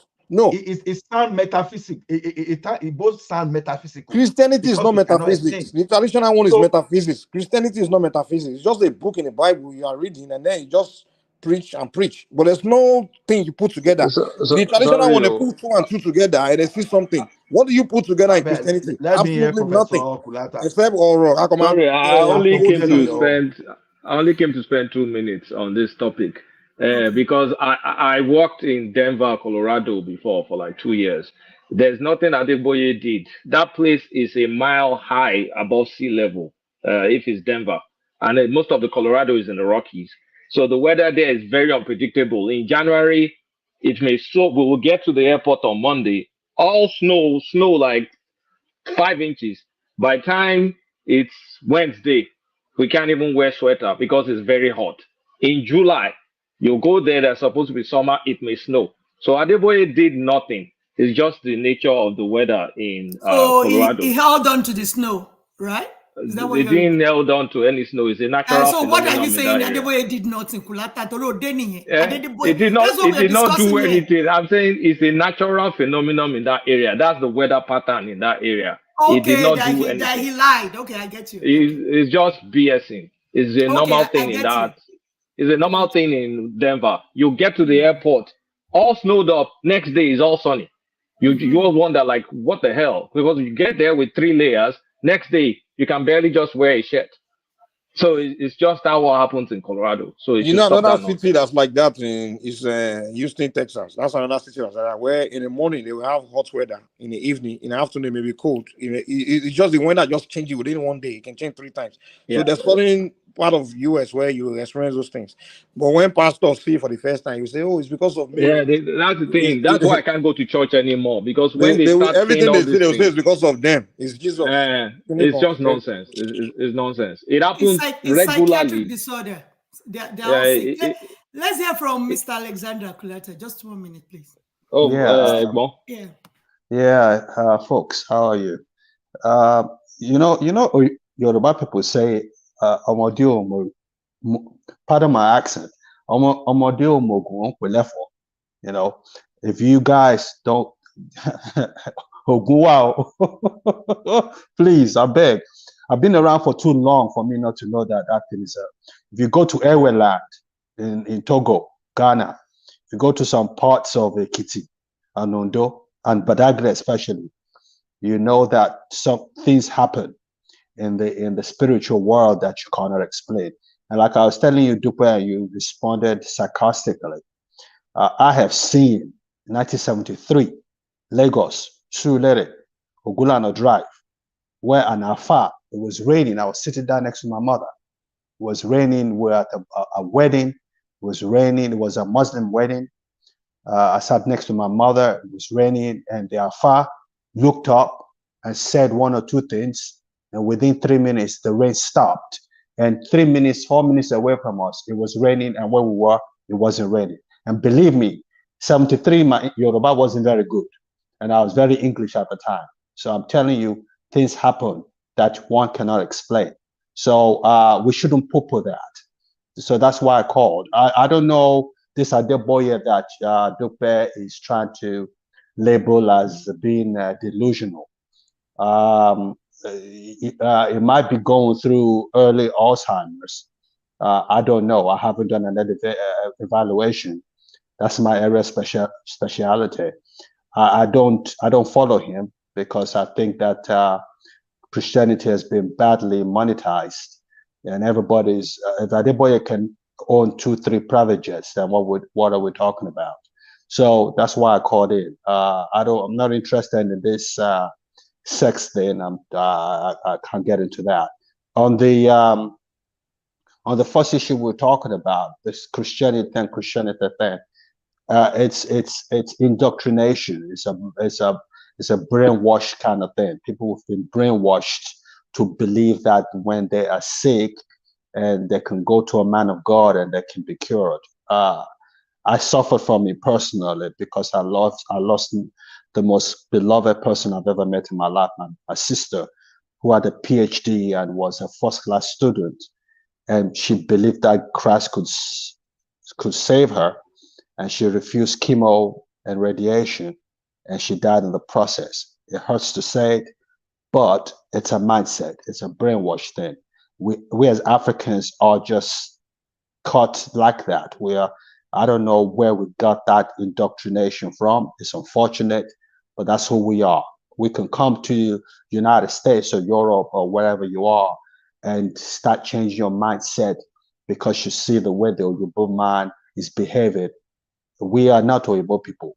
Some of us were born and raised in Africa, and we are Africans by very nature. So certain things are peculiar to us.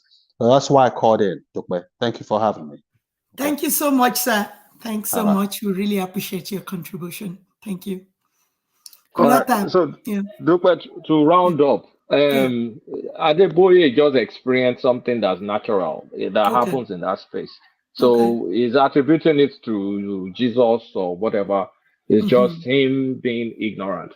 It's also one of the reasons why it's difficult for learned people to sit in church because they say all this stuff that everybody, if you know the explanation of those things, you'll just be shaking your head like, why am I here? Just, I mean, dumping. It's like people go to church and you have to almost consciously dump yourself down when they start saying things like it's because of demon. I think the last time I went to a redeemed church was when I was there and someone said Hurricane Katrina. I think that's the one that happened in Houston, right?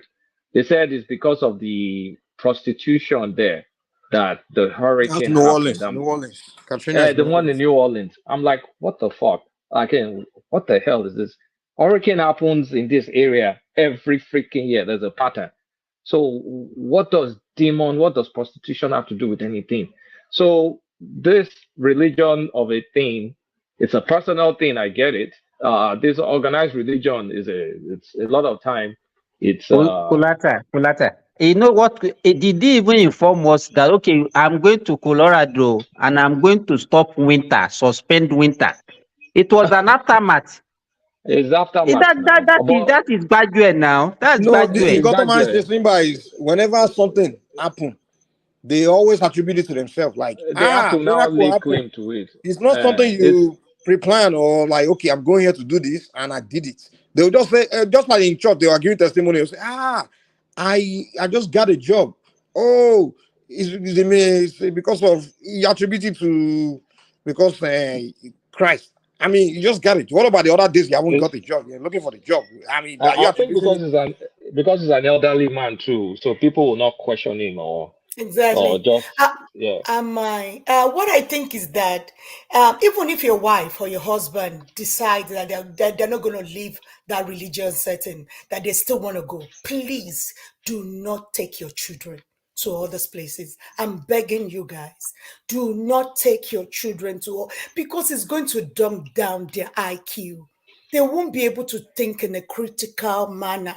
It is very dangerous to take children into all these houses. If you want to go as an adult, it's okay. You'll be able to filter the bad from the good. But a child will not be able to filter it. It is dangerous. Me personally, if I have all these my cousins, I'm always telling the boys, if you have a girl that goes to the church all the time, do not get married to that kind of a person or go to Moscow, wherever. If you are a girl, a boy that's so religious will not be able to think in a critical mind. Do not get married. It is dangerous. My people, I fear ignorance more than death. Ignorance is very dangerous. It can kill you. I don't fear death, but I fear ignorance a lot. And I preach this to everybody that I see. Okay, you guys But can continue. there are aspects that are good about organized religion, but there are a lot of aspects that are bad. Just train your child to be able to think so they can sort through nonsense as they grow up.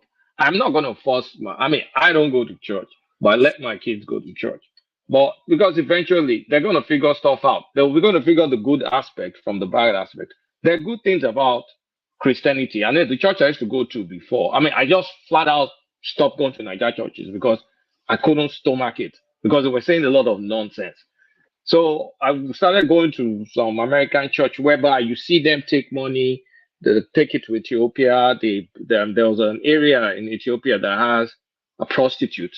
So they bought one of the brothels there, they turned it to a rehabilitation center, and they started changing lives. I was happy that my money went into something like that. And there's clear audit of what was going on. But at the same time, they still propagate you have to tithe, you have to this, you have to that. So there's always a constant conflict, even though you can see that what's it called? There was good stewardship. At least the pastor's house is like $250,000.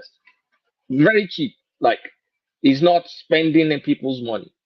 But so I will not condemn it in its entirety because there are good aspects of it. But the dogmatic, the brainwashing, the turning people to robots, to making people not think rationally, that aspect, if you train a child well, the child will be able to figure out that, okay, this is good, this is bad. Because at the same time, a child that wants to pick ignorance can pick it outside of the church. So it's not necessarily that it's the church or the mosque. It's just how the child is. Sometimes if you train a child, the child may decide not to take that training. or maybe just doesn't take the training. What are you going to do about it? So it's let the child, to your best of our abilities, let the child have his own free will to be able to make a judgment of, okay, this makes sense, this doesn't make sense, this makes sense, this doesn't make sense. So it's okay for them to go to church. I don't care. But I personally cannot sit in a place where a pastor is throwing garbage like Katrina is caused by this is that. I mean, and that happens in a lot of Nigerian churches. You can't be in this world. I haven't been to China where you see billions of people that are not Christians, and you cannot tell me their ultimate fate is going to be destruction. Well, I mean, what sort of creation is that? That doesn't make any sense. Same thing, Kulata, you go to India. the Oyimbos, right? I've been around them. They are pastors and they are really. They don't tell you that their religion is the only way and Jesus No, they the don't Lord say and that. personal They don't say Savior. that. And they don't do that. It's all about personal development. What they are doing is trying, Exactly. like they're Yeah. teaching you how to think. It's more like they're being with a psychologist kind of thing. They're trying to help your life. That's what they do. And I Yes. met some Oyimbos that I even tell them that, oh, I'm African, I practice African stuff, and they don't have problem with that. They don't even, they even want to learn. They say, oh, can you educate me about your this thing? So they don't do that. And this is the way, and your light, truth and the light. Whatever you do that's outside of this, we're worshiping devil. They don't do that. They don't get into all that judgmental shit. They don't care. But in Nigeria, the pastors, they want to kill every other religion around them, or every other practice around them. They will say, Yeah. the Babalawos are the bad people, the Onishigun are the bad people. Are you kidding me? When you are worse than I am. I mean, that's just the thing about them that I can't stand. It is that judgmental attitude, like we are holier than thou. Meanwhile, you are the one that sins the most. The I mean, most. that judgmental attitude, like you're going to hell, you're doing this, you're doing that. That stigmatization, that kind of, I mean, and also that herd mentality stuff. Pastor said this, we must all, I mean, those kind of things is the defective thinking. And those are kind of things that will not make the country progress. And those are the things that can stand in the way of progress in Nigeria. I lost, when I was back in the day, in staff school, primary school, there was this young girl. We were in primary six then. Very brilliant, very, very brilliant. Malaria. She only had malaria. They did not let her. They didn't allow them to take her to health center because they're Jehovah Witnesses. She died. That woman right now, she would have been a CEO somewhere. I bet you. She would have been a CEO somewhere. One of those natural leaders as a kid. She was, all those class captain kind of like, she could command the stage. She could, at that young age, but she's gone. Malaria, ordinary malaria. They will not let them treat her because of Jehovah's Witness. So those kind of things are harmful and doesn't even make any common sense. So One thing, Kulata. See, it's unfortunate those people that brought what is not in the Bible. I don't know. I just talk for the Bible because that's where I'm familiar with to it. You will see when you even go to the Bible in Matthew 9:12, there you understand where Jesus clearly said that it is not AD. Know that those people that are, it's not the AD one that need a doctor, but the sick one. What Jesus is telling you, was telling you there was simply that to say that, okay, if you are sick, you need a doctor. The one that's not sick. So how people come around saying, oh, when you are sick, you should not seek doctor. That's where the problem is. And unfortunately, this is not within the Christendom though. You will see some people too, no matter what happens to them, someone that has a fractured leg now, he'll be looking for traditional people to help anyone to essay. Instead for you to go to Gobi or one orthopedic hospital for to apply the current science and help you fix your things. Some will just go to one native doctor until the leg becomes something they need to amputate. So I think we need some kind of regulations, and we need some kind of consequences for those people that will be indoctrinating wrongly. For example, now we see the like of what's the name of this former doctor that used to be in the military that is supporting a bandit, Bumi. If you have some kind of regulation, you make scapegoat of some religious leaders that are indoctrinating people wrongly. You pick them up. Sometimes we think that there is no religion in Japan or something. There are religions there, but their leaders don't just come out and utter nonsense. That's the problem. I grew up in Anglican, and I so enjoy my Anglican until I try to move out of Anglican to join whatever you want to call them. You understand? In the name of a Pentecostal. And I agree with you, Ola. In Ghana, this last December in Ghana, that was December 2022. They sent out a statement by the government that none of the pastors should come out for any prophecy for the new year. That if you come out for any prophecy, they're going to arrest you. So they made it so compulsory. They did not allow any of those pastors to make any prophecy towards 2023. So it's important for government to take charge of these things. You know why I respect China? In China, they say any thing that's not from China, they don't even allow it. They don't they control what comes from outside to come to the mind of their people. So you can't go to China and say, I'm coming here to spread Islam or Christianity or something. The Chinese government will ask you a question. What does this have to do with who we are? So they regulate what comes in. But Nigeria, anything can come in. Now we have some other religion are even coming to Nigeria. One guy now is in Nigeria and he's trying to promote Hinduism. Some people, they call themselves Black Hebrew Israelites. They're now in Nigeria now. They're trying to promote Black Hebrew Israelite. Some people start bringing Shintoism. Everything, just dump it into our society. We don't pay attention to making rules like, hey, what is his intention of this? Why are you bringing this foreign thing here? So we don't question those things. So that's why I respect China. I respect those Asian people. They don't allow Europeans to just come and twist them. Mike, can I interject, please? Yeah. Okay. Good evening, everyone. It's a nice discussion, and you mentioned where I've lived before, so I have to quickly jump in and contribute.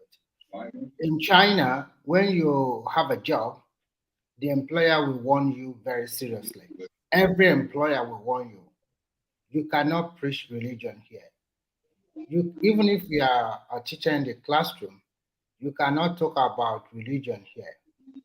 A lot of Americans were deported because of this reason. Because some of them will hide and they want to perpetrate that religion. Immediately, the Chinese knew they would deport them immediately. And before they deport you, sometimes you might be put in jail for 1, 2, or 3 months. I now see the reason why that country banned religion. There are about 1.4 billion people. Let's assume they accept religion. Do you think like what happened in Nigeria, they will also use it to bamboozle them by telling them that miracle is there and you don't need to work hard and then miracle will come your way. For 1.4 billion people, that would have been a big disaster. So for them, it's a secular state, no religion. They believe in their hard work, put in the work and plan your life, and then you'll be successful. That is the hallmark they always preach. An average Chinese man does not like you to be telling him negative story about yourself every time. They detest it. They will tell you, go out there and work. Stop all this negative, forget about the past. That is the country I learned one thing. Always forget about the past, look at the future, continue to forge ahead. One day you will make it. Don't always look about, okay, some people do bad things to me, or in the last few years, I'm not making it. So it's my village people are after me, or some people don't like me. If you don't like that city, you can move to another city. Put your life back together, and then you will really reap the success of your hard work. For that reason, I really appreciate them. The way they work overnight. If they want to fix something, they don't listen to like your lawmakers is saying, oh, this is interest. No. The government want to build a bridge. I'm going to build this bridge in 1 month. They will build it in 1 month. They will compensate the people they're supposed to compensate. And if you are very adamant that you don't want your building to be removed, there is a case in China. They just construct another bridge beside his house and they move on in the highway. So, and discipline, they don't care who you are. I will tell you the truth. Corruption is also high in China. But one thing I learned is that 80% of the money is not going outside of that system. But when you steal their money, then you have to repatriate, like establish factory, setting up a company so that you can create employment for the local people. But when you think about Nigeria, everybody take the money to America. They take it to all other countries of the world. So to me, religion, to me, I think your faith lies in your heart. I believe in one thing, that wherever you find yourself and kneel down or pray, even inside your room, God will listen to you. Thank you, Remy. Yeah. Thank you, Remy. Can I come here also? Because I'll be here for a very long time listening. Yeah. Okay. Midwest, can we hear from you? Yeah. Good evening, everybody. I just had Remy, talking, but I agree with him 100% because but one thing is very clear. I also want to talk to Mike. Mike, one thing is this: I will still tell you, Jesus Christ is Lord. There's nothing wrong with Jesus' doctrine. If you look who's at Lord? Is it my Lord or your Lord? Yeah, mine. I whether it's not yours, but it's mine. So I Okay, have to say your confess Lord. Don't that say before you. Lord. Okay. I believe also in the tradition of my ancestors as well, because most of them were also rooted and granted in the biblical doctrine. Wow. But it's very unfortunate. Yeah. Wow. So yeah. So it's very unfortunate that these white people, when they came, to some degree, among them there were those who were also honest, who want to help. They lay foundation to help, but we didn't copy it. Because after all, the masters that were with us, the laws they were making were never for them. And it was for we, the indigenous people, our ancestors, to obey. So those things has affected us psychologically, the way we approach our problem in terms of if we want to solve problem. That's why you see president will wake up and be enacting law. It doesn't, the ones that we touch him to make him to function as a leader, he will not go to that area. So it affected us. Like if you look at the kind of Christianity we practice today, this is not the Christianity they brought to us. Their Christianity, they were building schools, and when they build that schools, they help poor family to go to those schools. Records are there. So it was not about miracle. It was about faith in God. You see it now. And it was not also about money. They did a lot for us as a people. Midwest, I will advise you to go read a lot about history of Christianity. Everybody should try and read about the history of history of Christianity is broad. It depends on the countries where you want to read about. You see it now. If you even Christianity, the British brought it to you, right? Hold on. The British brought it to you. Yeah. Yes. So read about it from the British aspect. But have you read those who brought it to the British? I've read everything. It's a fluke. Okay, then you will also know that people brought it to British and it favored them. And they captured it. They made it as if it's theirs. So they actually listen, brother, the original scriptures, the scrolls, were actually misinterpreted into the King James. So it's not but the original thing. I will not go to that details. Let me just my point. How did Christianity favor the British? Wait now. Let me tell you how it favored them. It favored the whole European. Midwest, before you go, let me ask you. Midwest, hold on. Wait, let me outline my point because I don't want to derail my. It will help your point. Just give me 1 second. Okay. Do you think Christianity was used as a tool to spread salvation by the British? Was it used as a tool for salvation, or it was a tool of conquest? To some degree, it was a tool of salvation, and to some degree, was a tool of conquest. Because I will tell you why. There is a way. The Christianity wasn't what they used to penetrate us. I will tell you why. When I was growing up, I'm a Benin person.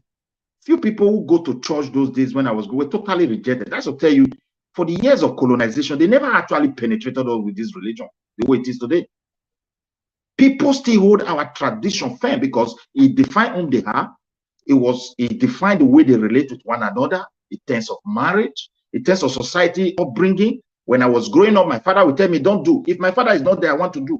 A stranger will see me and tell me the same thing my father told me. That's how I grew up. And I think many of us here enjoy those kind of privileges. But today, the reverse is the case.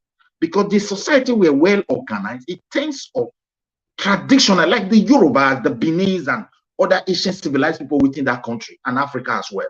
They have a way of running their society. So the Christianity actually did not. Midwest, those Christians that you're talking about, in my opinion, are more wicked than the Christians we have now. Those Christians you're talking about then are more wicked than those ones that we have now.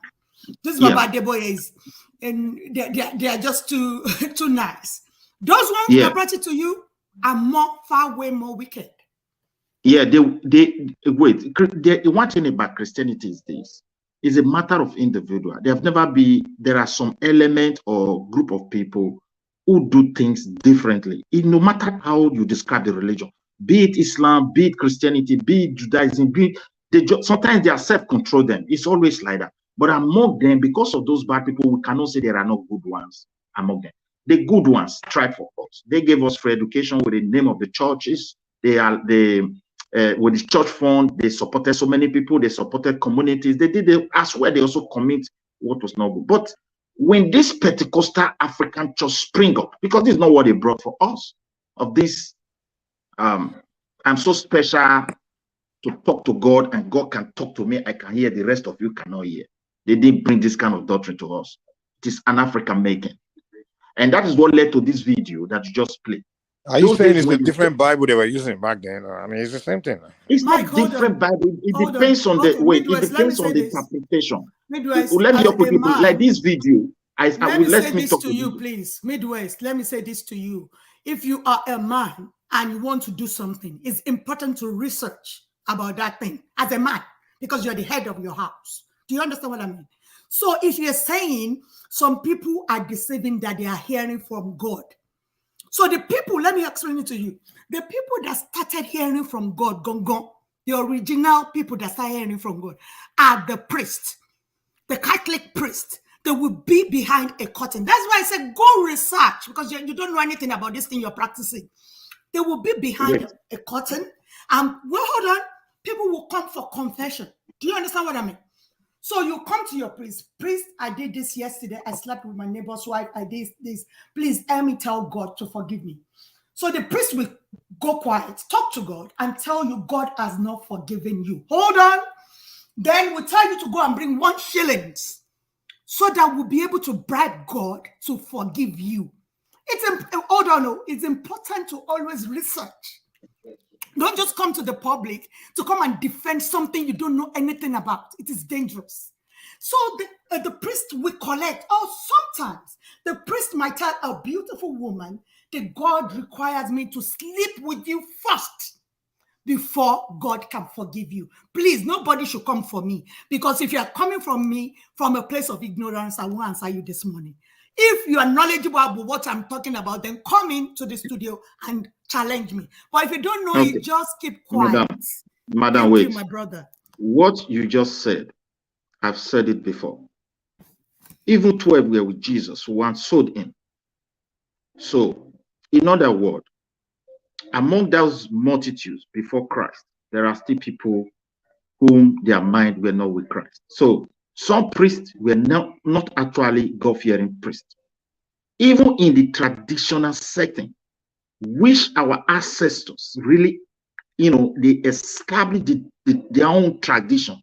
There are priests those days, when they tell you, this is what is going to happen, you see it manifesting. I grew up also to some certain degree in a house, real traditional houses. I'm telling you, I've seen powers, I've seen manifestation. Like people will tell you everything is physical. No, you can't tell me that. Somebody, I think last was trying to explain that also, because spiritually things really exist.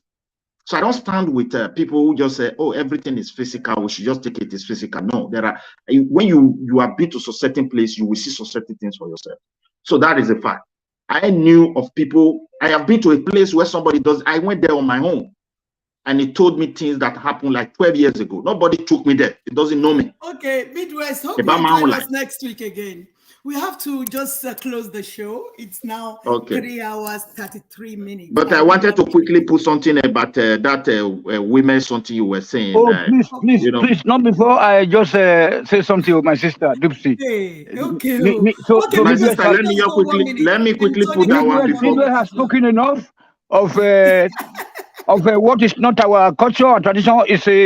Is enjoying his life abroad. You remember, my sister Dupsy, remember back in the days, we did debate about this thing where they were calling me an atheist. Then you came to rescue me. Remember that day with Victoria? Remember, Tony. I do. That is why most of Nigerians have brought. Mike is also there. Mike also came in to say that this is what Tony was saying.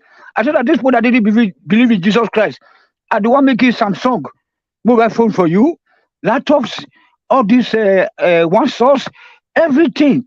They don't believe in God. So they don't believe in Jesus, but they have their own God. Like we also have our gods in Africa. You know what I'm saying? So we have gods of Onoku, of Onoku. We have gods of Via. We have Eleyele, gods of Eleyele, waters. And so on and so forth. So, but I don't know. The simple question you just asked that guy from Edo State, which is we're our brothers, all of us from the west, western part of Nigeria, including Edo Delta. That is Western Nigeria, whether you like them or not.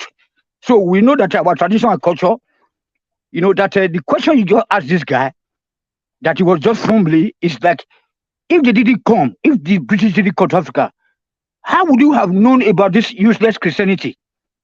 You know what I'm saying? That they came with, as a colonial tool. You know what I'm saying?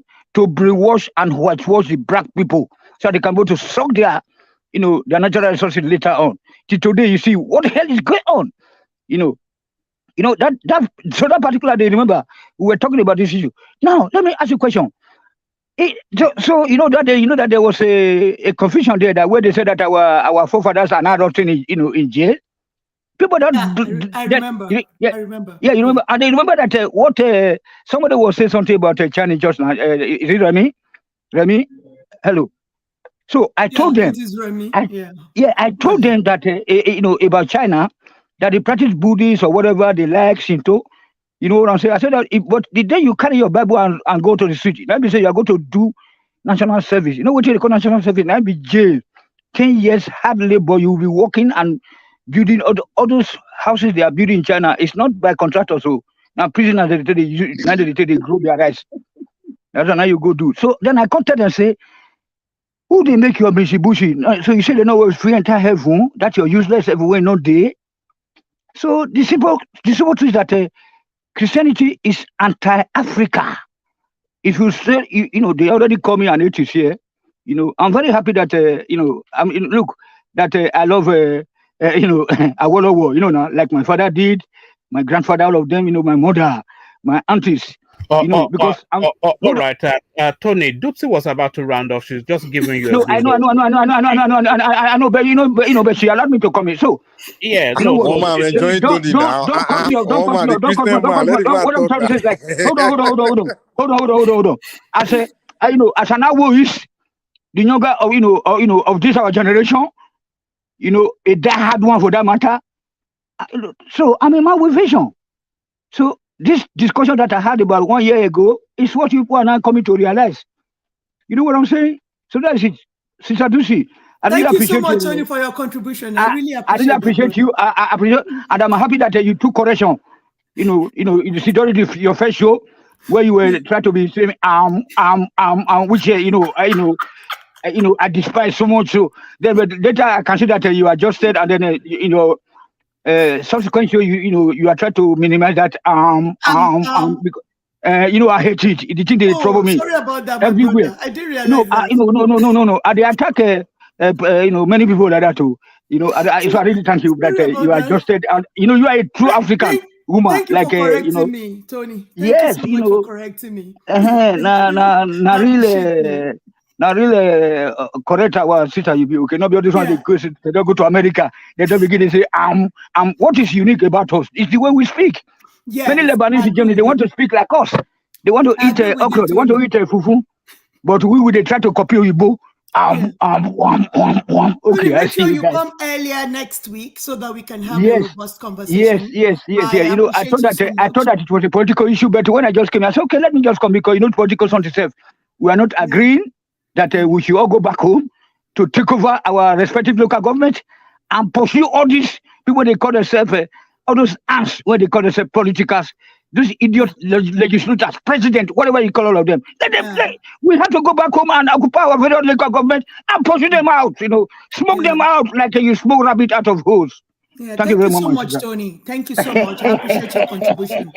Thank you so much. So we have to say thank you to the people that gave us super chat today. If one man can help me by bringing people up so that I can actually thank them for the super chat they gave us. Thank you so much, sir, Alexander Gomez. Sorry, my sister, just to close up. You know, the day the colonial master left, that's supposed to be the day that the Christianity followed them. Exactly. Okay? So if you think otherwise, then you are stupid black people. You know that they are attacking us from many platforms. They are people. Yeah, that's it. Thank you. Don't say that. No, many everywhere. They don't say. So they don't tell me that why they attack. I said black man needs conking for head before you can be able to open their ori to pour those truth inside.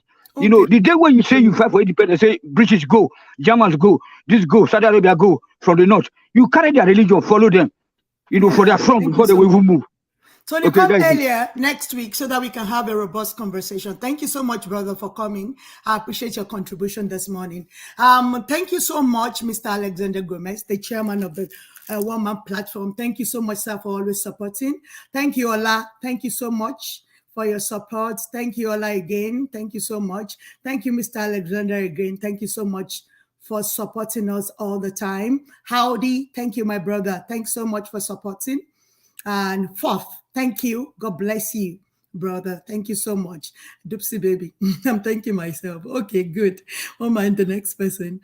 Oh, PCH Rise. Thank you so much for coming to support us this Sunday on our Sunday sermon. This is where we have our own church, our own mosque, our own religion. This is where we have it. Ayo, my brother mi Olowo Kashogi over time. Thank you so much for always supporting One Man's Platform. Ola again. Thank you so much, Ola. Thank you so much, Mr. Alexander Gomez, for always supporting us. Thank you. This should be X-rated. Okay, sir. Kulata, thank you so much, Kulata, for always supporting One Man's Platform. Thank you. Thank you, everyone, for coming. I know it's a sensitive topic, but I appreciate each and every one of your contribution. Thank you so much. I didn't see Zita today and Princess Rosie. I miss you. Miss you, babes. Please make sure you show up next Sunday for Doopsie. I always appreciate you girls coming up to support me. And thank you for Ty, my love. Thank you so much for coming, for showing up for me today. Thank you. I appreciate you. Chairman, I blow all the kisses in the world to you. Thank you so much, my darling, for always supporting Doopsie baby. Thank you so much. We're here to educate ourselves every time. Please come with your contribution, intellectual contribution. I appreciate that. Don't come to attack me. I won't attack you. So thank you, everybody, for coming today. I appreciate each and every one of you. Thank you, One Man, my boss. You're the best. God bless you.